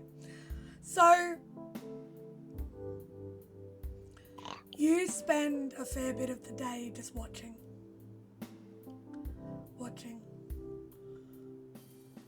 About 3:30, 4 o'clock in the afternoon, on Monday afternoon, you can give Nick a call.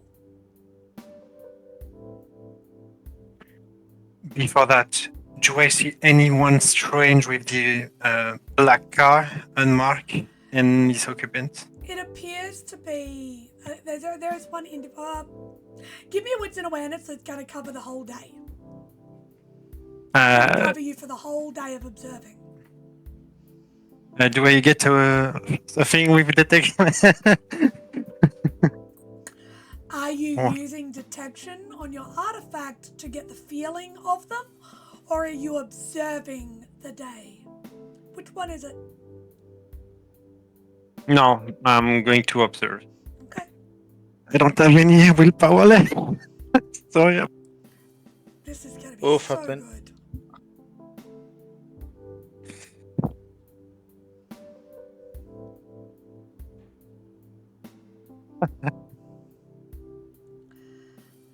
Yeah. What? 2. 2 successes. So the individual you see coming and going from that car appears to be about 5'8", 5'9", short back and sides cut, light brown, young-ish face, moves with a military sense of purpose that you recognise. Okay, I'm going to note that. And comes and goes. At about 1:30 in the afternoon, he leaves. And at about 3:30, 4 o'clock in the afternoon, you give Nick a call.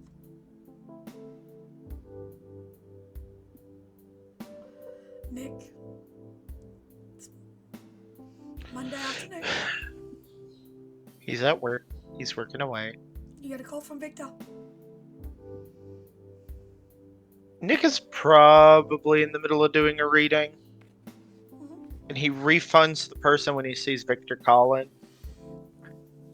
Because I imagine at this point, he has certain ringtones, a certain ringtone for the cell. Yep. So he knows if he probably should be like, oh, okay. So he's going to be like, it probably was just about to start, and he's going to be like, I'm giving you 2 options. Either you take, I give you a refund and we do this a different time, or you wait maybe about 45 minutes. I gotta take this call.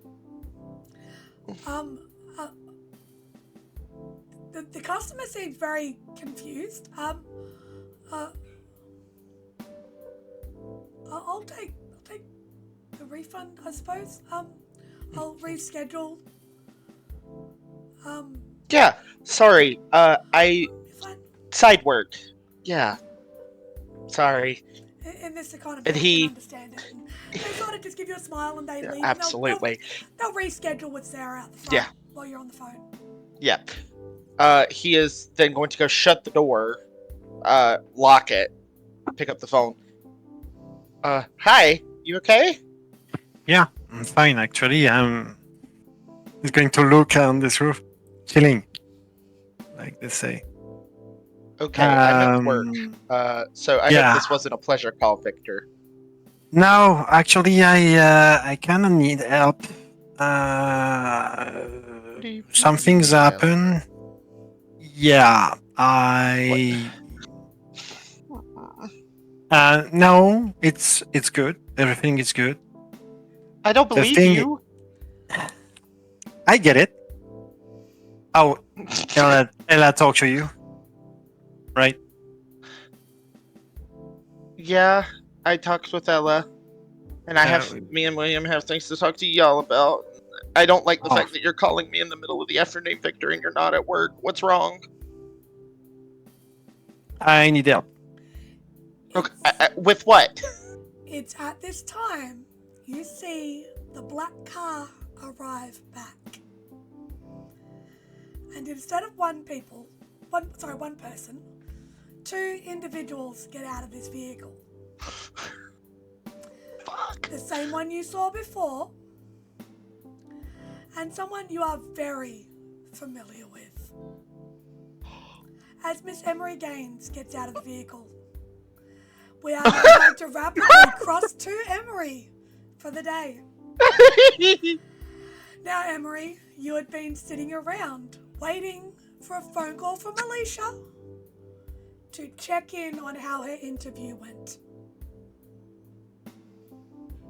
And at about 12:30, 1 o'clock, after you've spent a night without your sister in the house, keeping yourself busy for the morning, made a phone call to your Monster X contact, asking for work, and he puts you in touch with...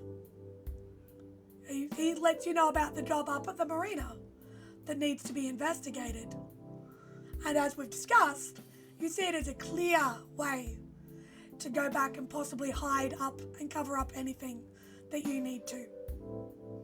He lets you know he'll pick you up at about 2 o'clock in the afternoon to take you to the job site with him. At about 1, while you're getting ready to leave, is when Alicia calls. Of course, Alicia being your girlfriend that you met at the flea market, who you're a little concerned about after she told you about the opportune job offer she was given. With all of this chaos, where is Emery's head at? There's a lot to deal with.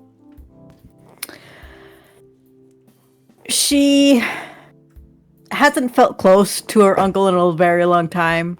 So, unfortunately for her, her uncle's death is sad, but it's not prevalent. She didn't know Deva at all, and she knew her as a leech, so Emery just sees that as a job. Yeah. But she's very worried about her girlfriend, with everybody talking about how their loved ones are being taken. Mm-hmm. So there would be a heavy sigh of relief when you see Alicia's name come up on your phone. Especially considering your sister didn't answer, but she's kind of mad at you, so you can understand that. Do you answer the call from Alicia?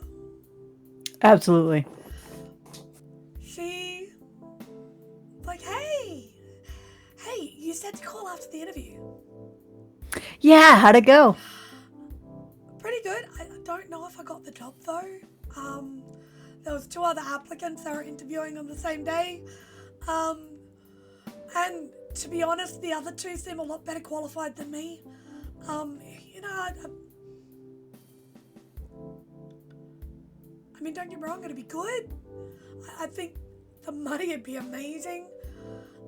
I just don't know if I'm cut out for it, you know? Turns out it's on a cruise line as well, so I mean, I'm not real sure about going away for a long time. I thought it was just going to be private companies and that, but no, it's a cruise line job. That's interesting. Well, I mean, I can always put in a good word with Lana if you want to do some administrative work.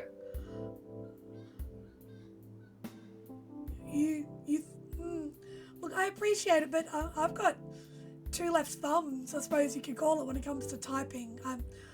That's why I work on my feet. That's why I do what I do. I love working in the kitchen. I love being around food. Admin? Stuck in an office? I don't know how you do it. I'm not in the office all the time. What about starting your own place, though? I mean, come on. You know I don't have that kind of fun, Sam. No, but you can get that kind of funds. We can do a little fundraiser. In this economy? Really? Yes. Everybody loves a good fundraiser. Come on. Let's try it. What, you want me to do a bake sale at the freaking flea market or something? Yeah, that would be great. I love your optimism, but look, I'm just gonna wait and see if I get a call back about this job. I think I'm just gonna have to keep saving for now and maybe look at the workforce a bit more, but I appreciate it, and it's cute. And I know you want to give me the money. But no, I've told you.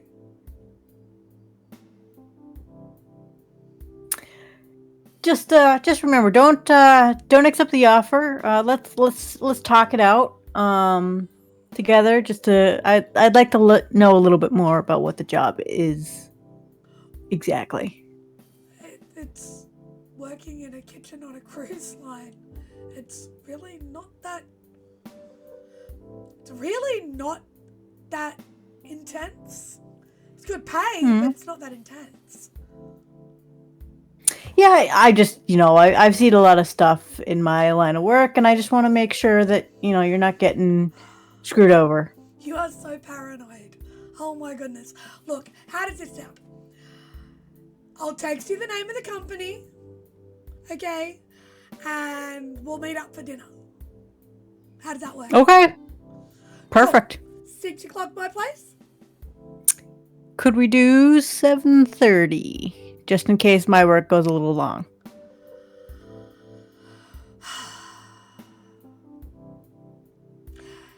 How about I wait to hear from you before I cook? Okay. Well, look, last time you said that, how long was it? Look, I'm only Anyway. it's fine. Oh my goodness, you have no sense of humor today. Anyway, we'll go for dinner. You let me know. And we can just order in when you get here. Okay? Okay. Yeah, that sounds great. Okay. Alright, well, you be safe. I'll talk to you soon, yeah? All right. Okay, Love you. bye. She sort of freezes for a second and goes, you too, bye! And hangs up. Noted.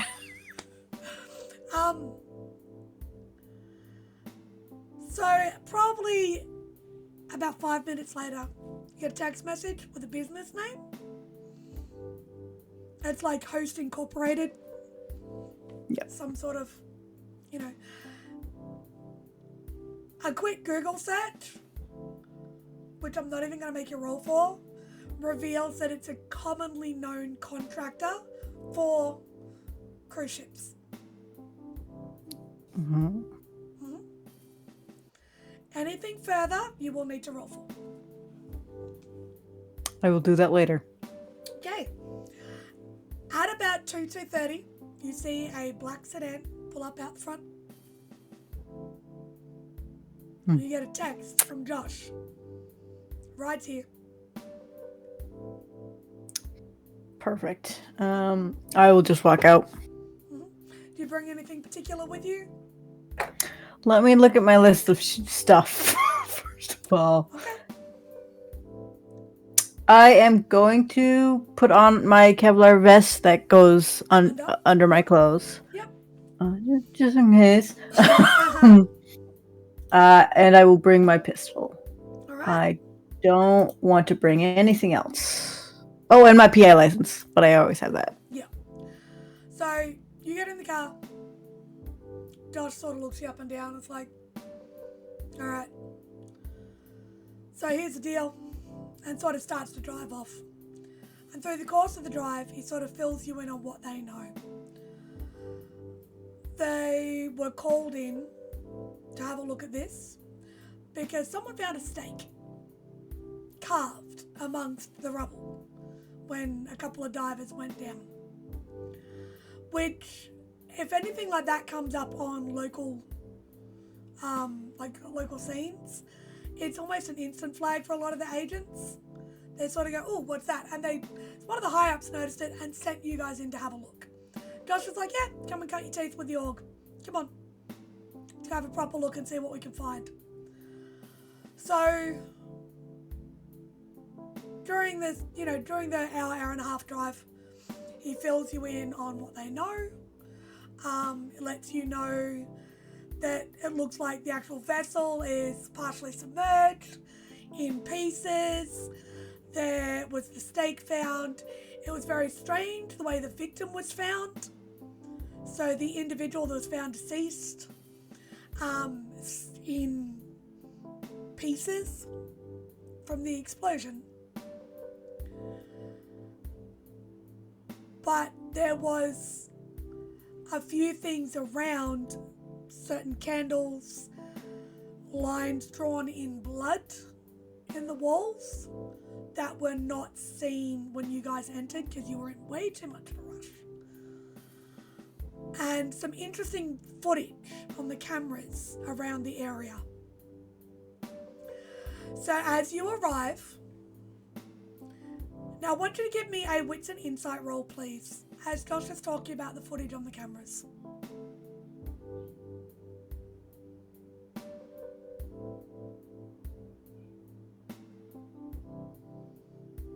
Two successes. With 2 successes, there's a slight pause as he's talking about the individuals that are seen and the descriptions.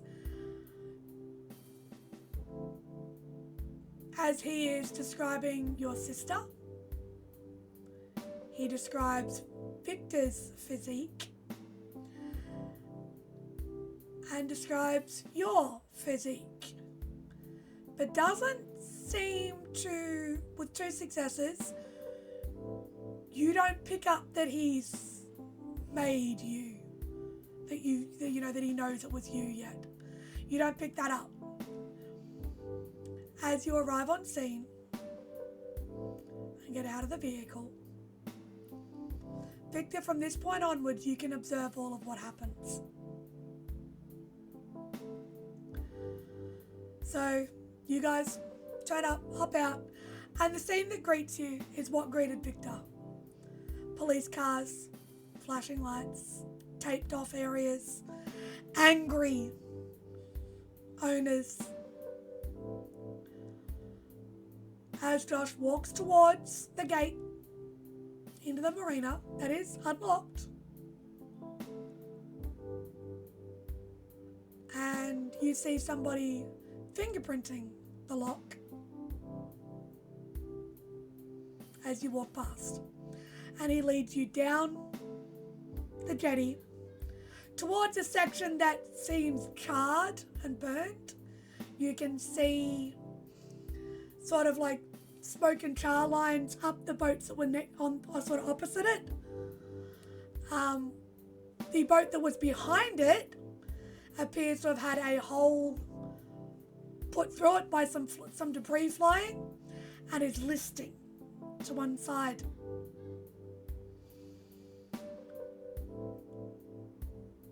What do you do as Josh walks you up and goes, well, this is what we're looking at?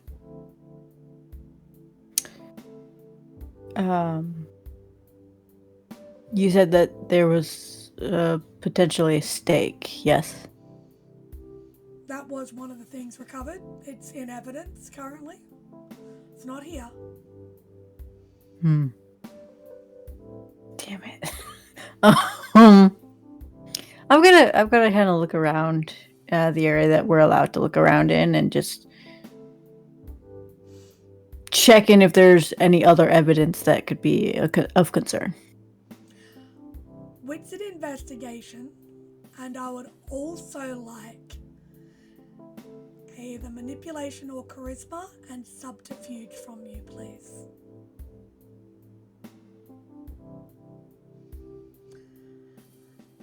As Josh turns to you and goes, so, show me what you've got. Let me know what you see. What do you think happened here? It's 3 successes on the wits investigation. Mm-hmm.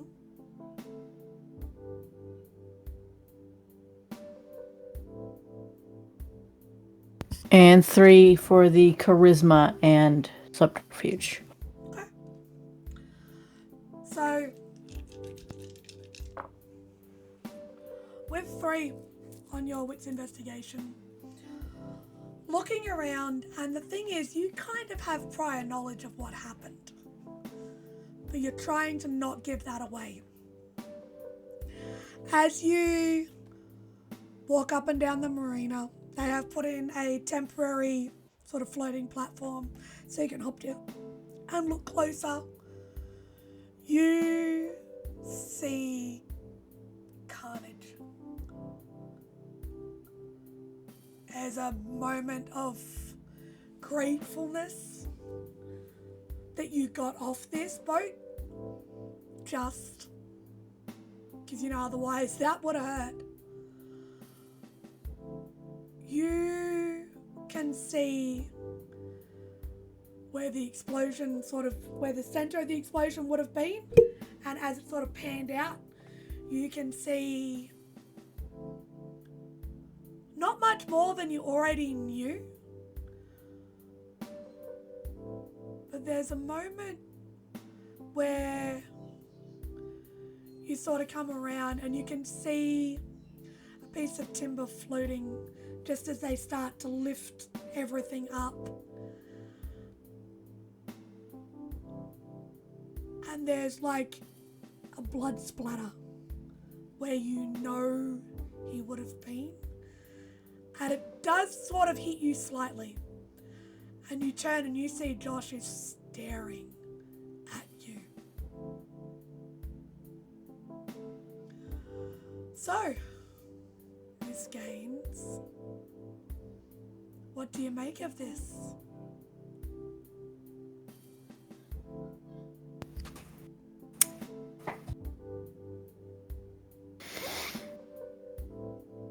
So I'm guessing you know what happened. We're aware that there was an explosion. We're aware there was a stake. We're aware that I was called in. And he looks around at everybody around him, including civilians. That's all I need to know. Or is there something else I need to know?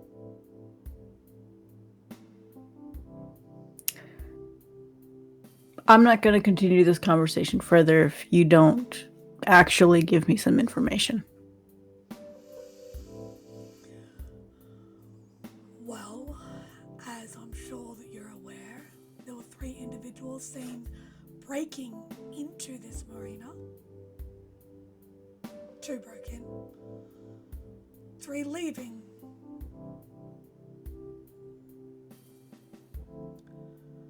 I'm sure I don't need to explain what's about to happen next. As he steps back, gestures to 2 officers who come forward and start to place you under arrest for the murder of Brian Gaines. They read you your rights. Do you resist them placing you in cuffs?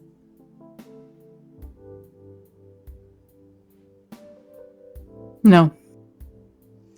They cuff you. You are put into the back of a standard cruiser, not into the black sedan with Josh. As again, your rights are read. And they start to take you back to the precinct. Victor, you watch as Emery is handcuffed and taken in. Still locked on the roof, we're going to take a break here. And when we come back, we're going to see how the team can get Emery out of where she is and see what happens. Everybody go and take a break, move your bodies, have a bio. We'll be back here in about 5 minutes.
Welcome back, everybody. Hope you got a drink. Stretch your legs. Got everything moving.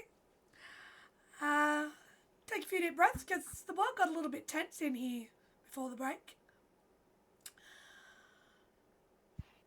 As we watched Emery get led away in cuffs, put into the back of a patrol car and be taken down to the precinct that is local to where she is right now, which is Inglis, in the Inglis area. So we did leave off with Victor on a phone call to Nick, watching all of this happen. So we'll restart back with the two of them as Victor is locked on the roof of where he was. Basically, just, you're the cameraman right now. The scene is yours. Okay, Nick, calm down. Okay, I'm calm. breathe. I'm Because breathing. I need you to do two things for me. I cannot be specific, so don't ask me, okay? Don't ask me. I will tell you everything when we are in person, okay? But not on phone. Okay, get out with it, man. Okay. First, I'm stuck on a roof. I can't believe you got yourself stuck on a roof. Why in broad daylight are you on a roof? Anyway, don't answer that. I'm sure you'll tell me later, Victor. I need you to find me help if you are not available. Okay? Oh God, thank God. Second Sarah. thing. You heard of what transpired with Ella, right? I wasn't told exactly what happened. All I was told was her uncle was bit. I was here and I wasn't aware of what happened either, okay? So,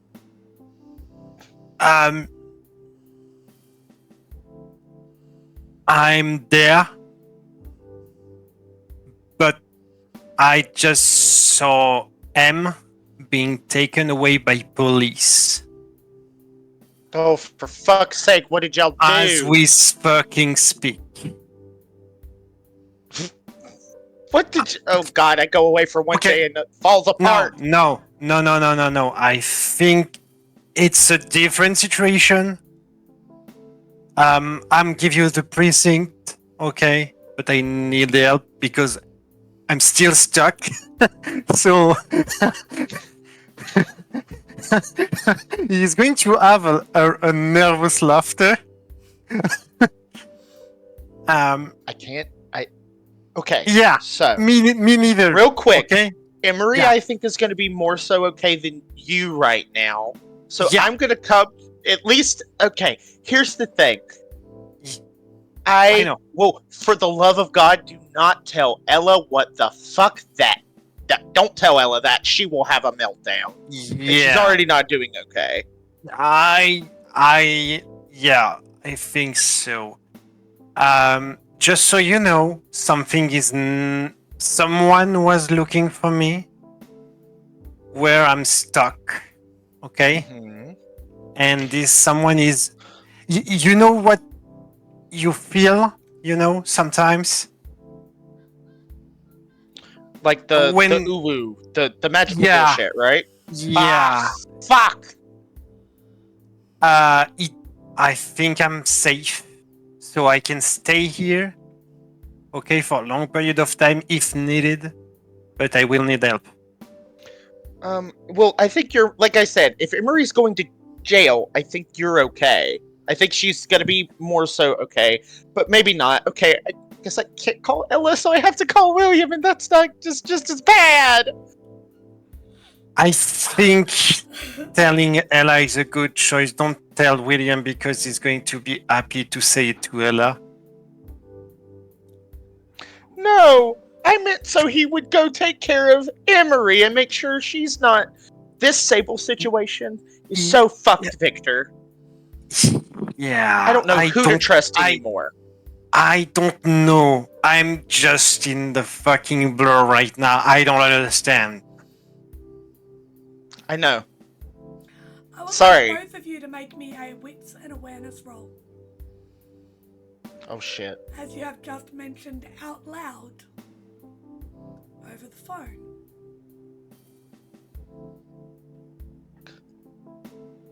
Whoops. Fuck. Well.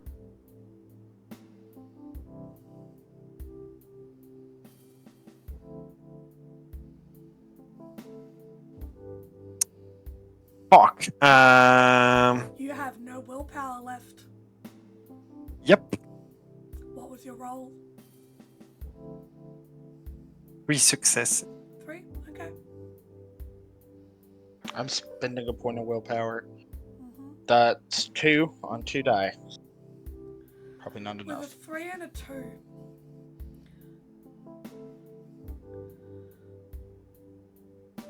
Neither of you hear any difference in the call. However, there will be something that will come a little later as you continue talking about who you're going to call.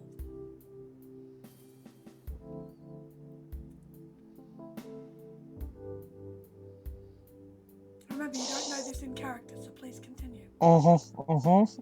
I, because John, we- need a moment to process. Yeah. Because we don't know about the overreach, right? We don't know that. We don't so- know about the effects of the overreach. Yeah. Okay. So, So I gave you thankfully, everything I Florida- can. Okay. Okay, well, we're done. We're done talking. Yeah. Okay. I am gonna come try to. Oh God, finagle your way out. Help you finagle your way off of a roof. Never in my life. Okay. Actually, I might need to call Ella after all, but that might not be a good idea having her go back there. That's weird. Okay. Nick is activating his thwart as he walks out of the thing. He does not trust this entire situation. Very well. Give me your roll for that, please.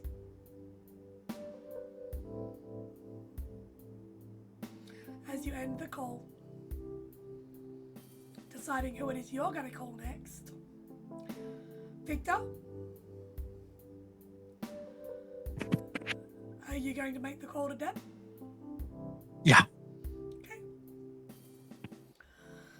As you pick up the phone, and you dial in the number that you know, that you were given.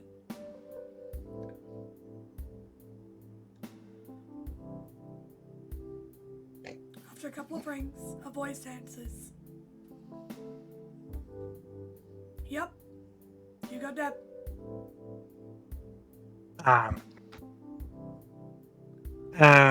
Remember you have you can do a little bit of something for us. You know who is calling. I'm sorry, who's this?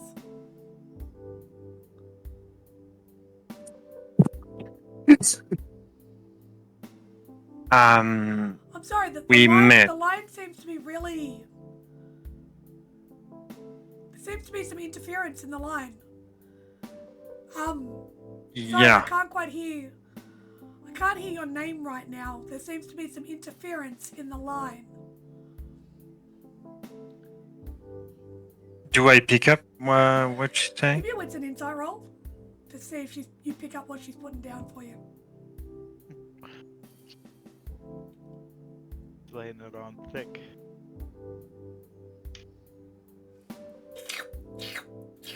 Yup. She laid it on real thick. I didn't like that. I did not like that. I love my sound effects. Sometimes it's wonderful. 2 successes. 2 successes. Victor's not the most perceptive of people, but Deb is being very obvious. As she goes, there's a lot of interference on the line. Let me see if I can see where the problem is. Okay. Take your time. I will take my time. Oh my goodness. And you hear like clack, clack, clack, clack, bit of clacking on the end of the line, the keyboard going off. She goes, wow. It's a rather explosive situation you found yourself in. Yeah, Must be I need help. Must be very emotional. So I'm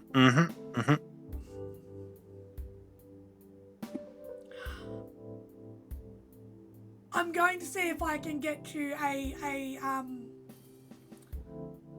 backup actor. It appears that one of your main production have been taken off stage. I'll see what I can do. Yeah. Just hangs up. Yeah.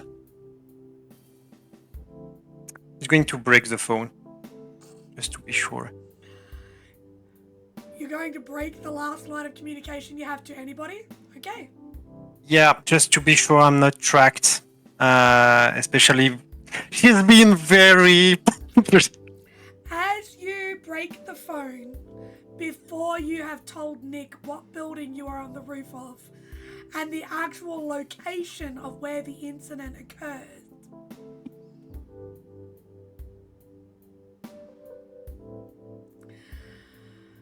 we're going to cross really quickly to Nick. Who are you calling and what are you doing, mate? Well, he can't decide. Tell Ella that Victor's stuck on a roof, or tell William. So he's gonna three-way call the both of them and kill two birds with one stone. And not gonna mention Emery at all. Okay. Son of So, a bitch. William and Ella, you got a call through. Now, at this point, it's about 4:30 Monday afternoon. Okay. From Nick and William. The three of you, do you answer? She will. William will. Right. You pick up the phone, realizing it is a three-way conference call, and Nick is babbling something on the other end of the line.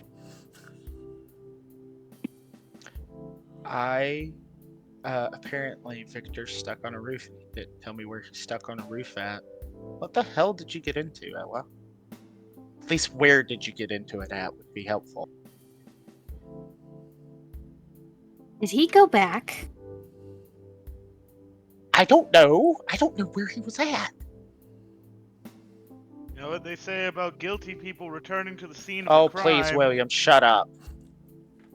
Are you gonna help me or not? I know where he is. I Then might tell kill me him where when he I is. find him. She will rattle off the marina and the address. Yeah. It's about an hour and 30-minute drive away from where you guys are. Okay. Well, I'm going over there with or without you two because apparently there's some going on, and no, Is- no, is I'm not leaving Victor by himself. Is Victor having fun times on top of a roof somewhere? Is that what you're saying?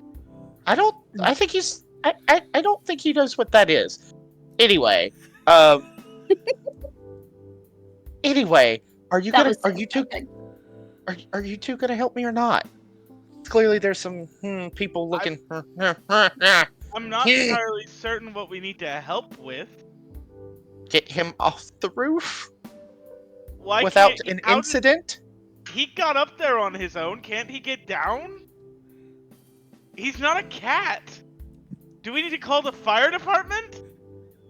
No, I don't really think we need to do that, because that would just draw attention. I think my presence would probably draw attention too. Clearly. So you need to stay. So obviously, no offense, Ella, I feel like you need to stay home on this one. Probably what he should have done, but you know. Well, Victor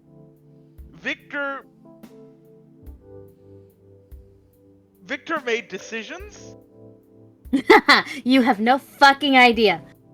So I'm thankfully, if I'm not mistaken, in this out of character, Florida is a open carry, not concealed carry, right? Gun law, Sam? Open. Okay, It's good. still- So he can walk around with a pistol on his side and it not be Yeah, get looked at funny. He's going home to get his gun. Okay. As long as you have a permit for it, yes. Yeah, which he does. And I So- believe we did talk about real quick, Cole, that Nick did get a permit for his gun, his handgun. Okay. So, Yes, yeah, that he's was gonna make the sure he's got all his papers and all that. Yeah, get all of his papers and stuff, and he's gonna go home and get his handgun because he doesn't normally carry it on him. But the gravitas of the situation seems to lend itself that he may need to actually potentially cause a problem himself. So, to expedite this scene, just to clarify, we have William and Nick heading to go and cause some sort of a distraction and get Victor off the roof? Nick and William were not together. Nick was at his shop. He was having this conversation in the back room of his shop Yes, but he was. before he left. But are you going and taking William because you're saying you weren't taking Ella? If William wants to go, Nick's not going to force him. William's So it's gonna up go mainly because Nick's talking about bringing his gun like an idiot.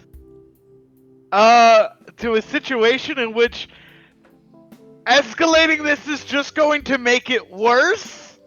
They're all like, I don't know about the arrest thing, but I know that they blew up a boat and then they returned to the scene of the crime, and now,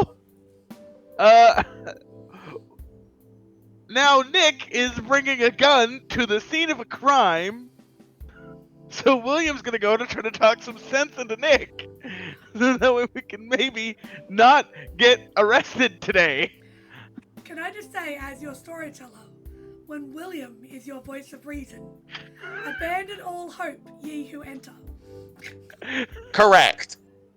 Nick has hit his breaking point with all of this Okay. the night before, so. So while you guys formulate this sort of set of information in this plan, Emery,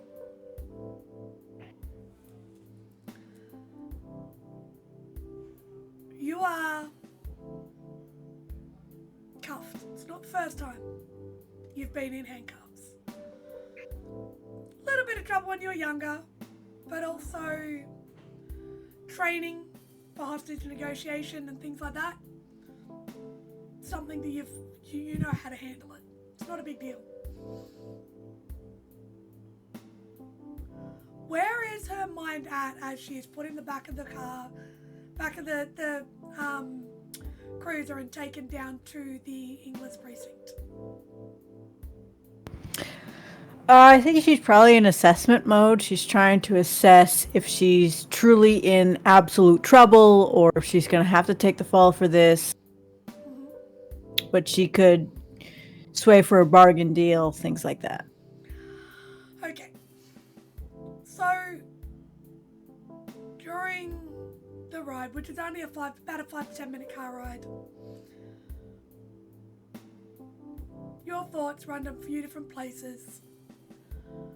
Part of your training would be, however, wait and see what happens before you make a decision. Because with her actual training,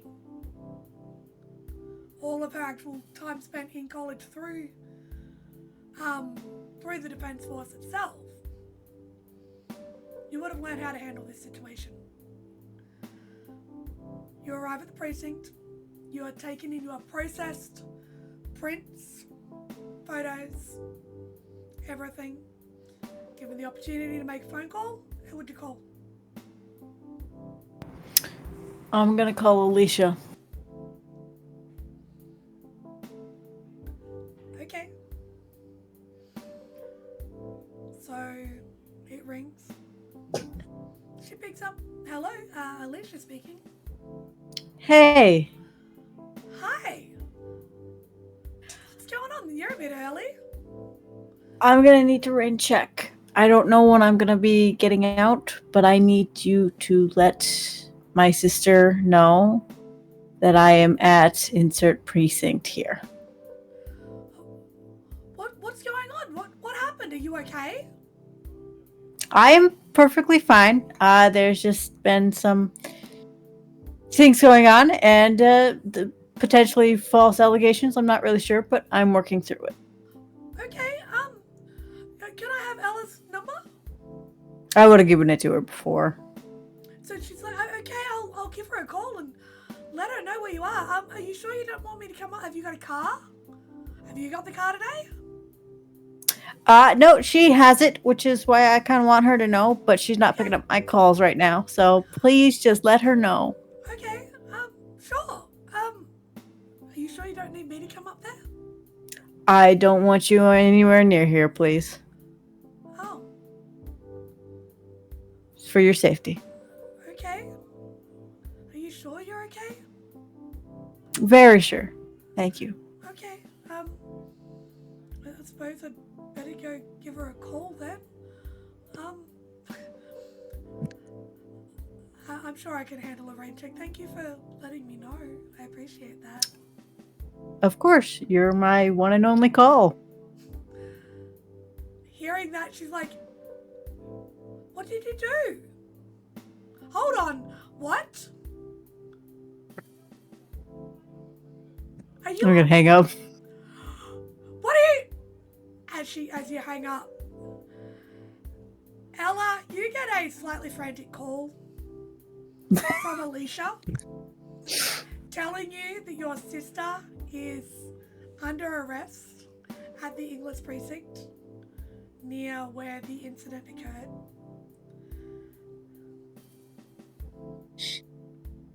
He's gonna try not to lose her shit on the phone with Alicia and calm her down and tell her that she will take care of it. Are you sure? Do you need me to come with you? I don't have a lot of cash, but if we need to post bail, I'm sure we can figure something out. Do you want some help? Please. No, I think I think I should take care of this. I will call you and let you know as soon as I have an update. Okay, please do. I mean, look, your sister's a bit of a dickhead, but yeah, I kind of love her, so. I know you do. Okay, I will get to the bottom of this. I will call you. Okay, all right. I'll be up. So just let me know. Let me know, please. All right. She just all right. up. So you are now left with the knowledge that your sister is. Victor is on the roof. Your sister is under arrest. I'm gonna immediately call Nick. Okay. That's playing telephone tonight, folks. We are. I love this. This is like my favorite session so far, and I've had a lot of fun with it. Okay. You've got Nick. Nick? Yes. Did Victor maybe mention that Emery got arrested?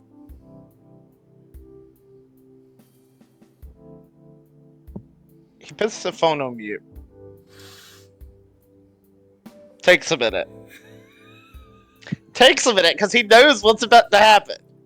He feels it in his old man bone, right? Of what's about to happen. Because he's not going to lie to her at this point. The intuition is strong Unmutes with it. this one. Yep. Uh-huh. He goes, yeah, it was kind of brought up. Motherfucker! She just screams. I'm an equal opportunity, but okay. Sorry, I thought that would lighten the mood. My bad. Oh. So, I know. Meh.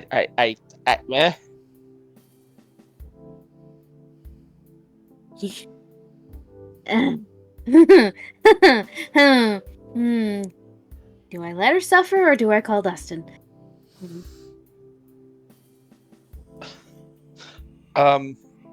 What's that saying that the youth say on the social media? Let them cook. I don't think that applies there. Actually, never mind. Disregard me. Just. Why? Why would they both go back? Why would they both be so fucking stupid? I have no clue.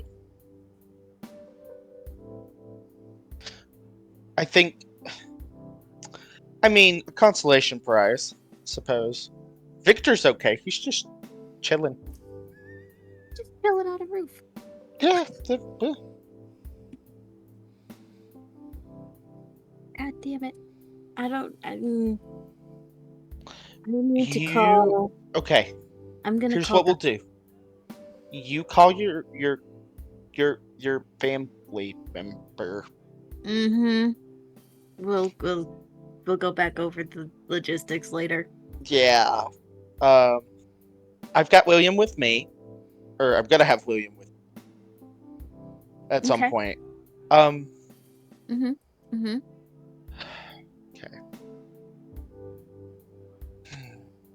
So, you go take care of Victor. We're gonna get everybody. Yep. Yep. You go have a cup of coffee.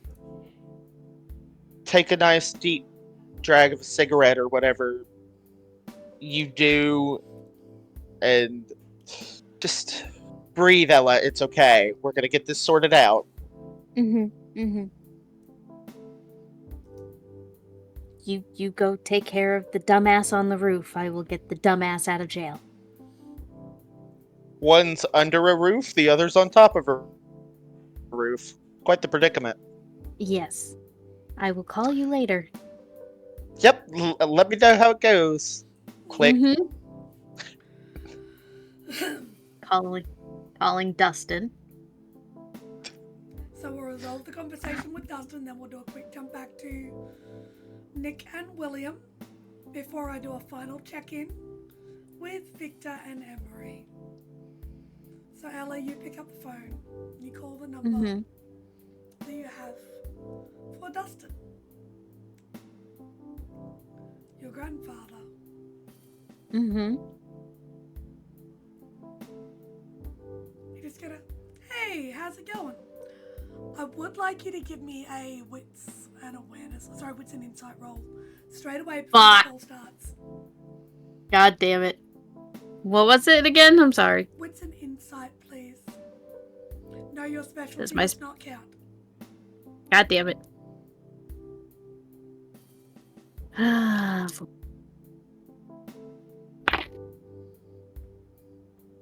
Using a willpower. Man, these guys are willpower hungry tonight. That's Victor. I've only used 2. I just meant the group in general. That's 4. 4 successes. You hear his voice come through the line. It sounds weaker, tired, older. Hey, what's going on, girl? Is everything okay? I'm sorry to bother you, but You never a bother. Don't say that. I told you, if you need me, you call me. Anytime. Emery is currently the one in need of a lawyer at the moment. Oh goodness, who did she punch this time? If I'm not mistaken, it's gonna be for more than an assault charge. Okay, well, William did mention that she'd been aggressive towards him in the past. Did she finally shoot him? Nope, not William. It's real complicated. Remember Uncle Brian that I mentioned? Yep. I remember. Let's just say there was an incident at a marina yesterday. He's dead. They might be trying to pin it on M. Okay, now is the time to stop talking. Mm-hmm. Give me 2 seconds. Let me sort of hear him shuffling around and moving around a bit. As he goes, right.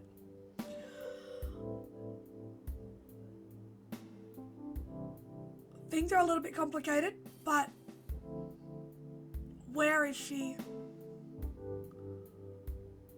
What do I need to know? He's probably at the Inglis precinct. Yep, okay. And she will...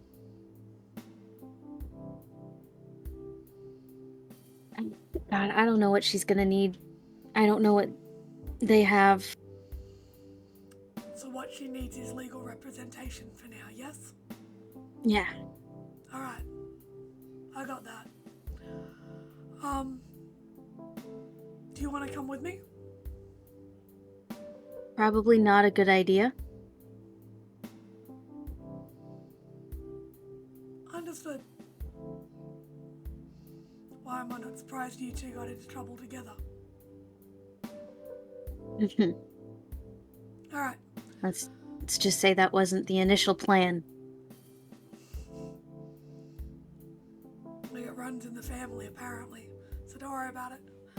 Look, I'll head up there, I'll put a call through, tell them not to interrogate until I'm there, make sure that everything's clear. Alright? Thank you. That's what family's for, right?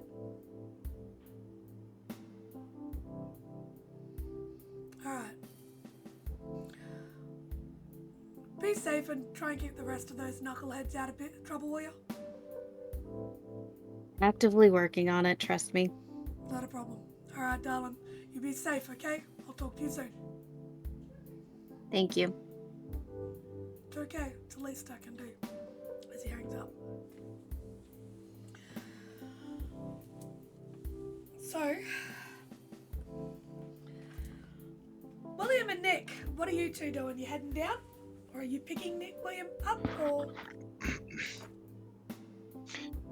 Nick would have got a text, or William would have got a text from Nick saying, "I'm gonna run home real quick if you want to meet me at my house."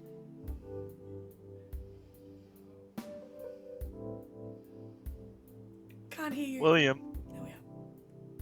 William, against his better judgment, is going to meet Nicholas at his house. Mm-hmm. Yeah, he's gonna meet Nicholas at his house. So you arrive at Nick's place. Doesn't take too long to get there. The two of you will be able to, should you wish to, head towards the location and start to brainstorm how to get Victor off the roof. However, we are running low on time this evening, but I do want to check in with Emery before we go. And with Victor. So Victor, you are currently sitting on a roof. No method of communication with anyone. The knowledge that something supernatural is nearby. Not knowing if anyone's coming for you. And as you're sitting there, from your vantage point, keeping an eye on what's happening, the officer, the same one that you pretty sure followed you, and you got that same prickling sensation from, receives a phone call.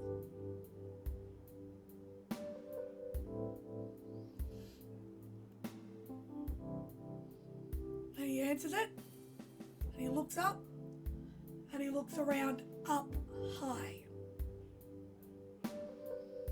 He's going to lay low then. Dex athletics roll for you to drop before he spots you.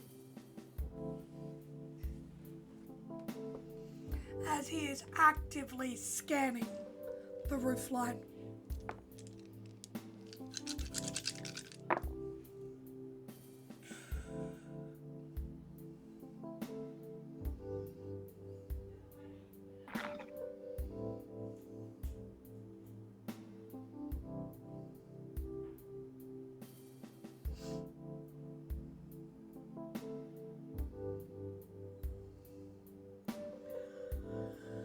With 2 successes, as you go to drop down,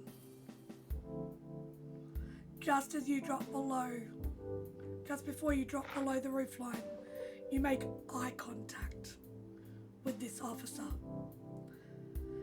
As with 5 successes on a crit, he spots you on the roof, gives a grin, and starts to walk towards the building. We're leaving Victor there and crossing to Emery, who is currently at the precinct, having called Alicia, sitting at a holding cell, as you hear footsteps. And you look up, and through the door, you see Josh.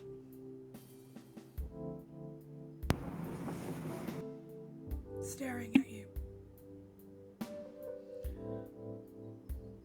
As he reaches forward silently, says nothing, unlocks the door, looks you dead in the eyes and goes, "I'm going to need you to answer a few questions, Miss Gaines. Follow me, please." She'll get up and follow.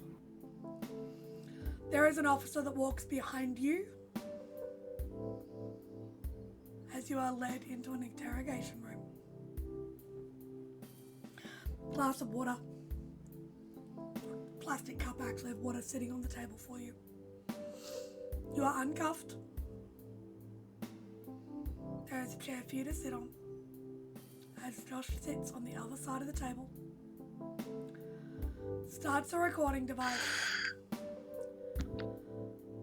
Following recording is the interrogation of one Emery Gaines in relation to an incident at states the English Marina.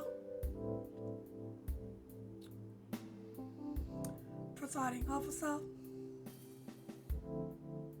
and then stops the recording.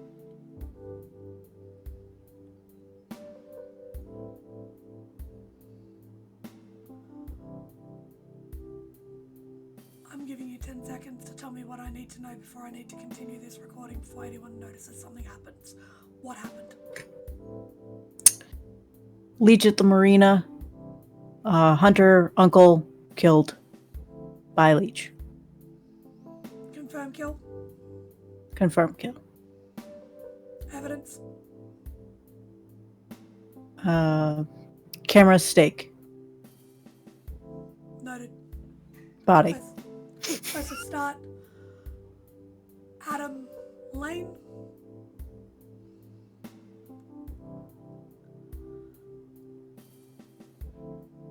No phone call or no legal representation present at this point in time. Miss Gaines, where were you last night at approximately 9:30 in the evening?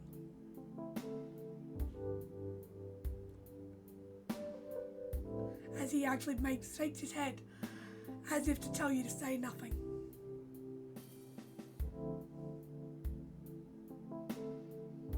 Are you planning on answering any of my questions, Miss Gaines? Do you give any response at all? As he's almost gesturing to you to not. Yeah. No, she'll stay silent for the whole conversation. He asked you all the questions. He asked you who is Ella Gaines, who is Victor Hollow, who is Brian Gaines, who is David McLafferty. He runs through all of the names. Why were you at the marina? Runs through everything, and he keeps asking you all these questions. The longer you stay silent, the more you see almost satisfaction in his eyes. It's like, good job. As probably about 15 minutes in, you get a knock on the door. An officer opens the door and goes, up. A moment.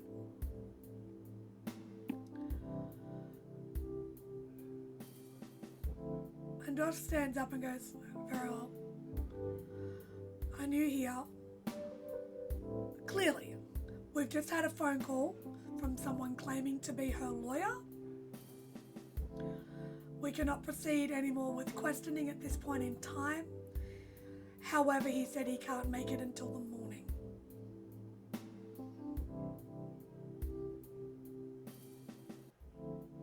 Josh gives a nod, turns to you, goes, well, Miss Gaines, it looks like you will be the guest here for the evening. Unless somebody arrives and decides to bail you out, but I don't think they're going to let that happen.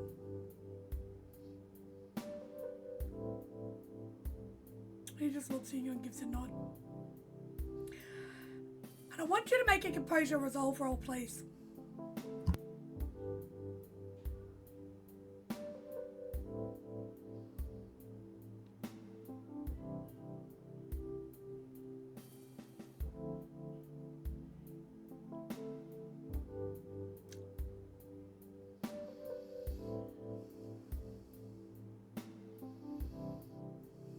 Five successes. Hold on a second.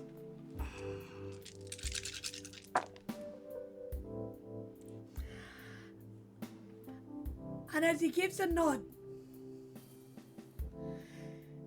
you feel a weird push or pressure in your mind. As he gives you another nod, ever so imperceptible. A smile of approval. As he then opens the door the rest of the way, and the officer standing there comes in asks you to stand up, recuffs you, takes you back to your holding cell for the evening. Mm-hmm. You are provided with food, everything. Obviously, it's not a 5-star hotel, but it's manageable. It's better than rations.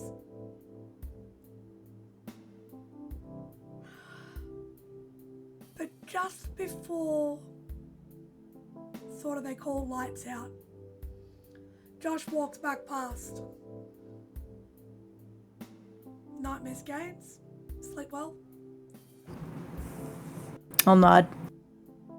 And you hear a voice in the back of your mind. First test passed. Good job. That's Josh's voice. That's where we're going to leave tonight.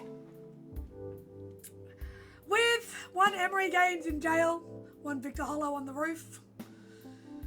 Help is incoming, folks. But just how much will those overreaches impact on the cell this time?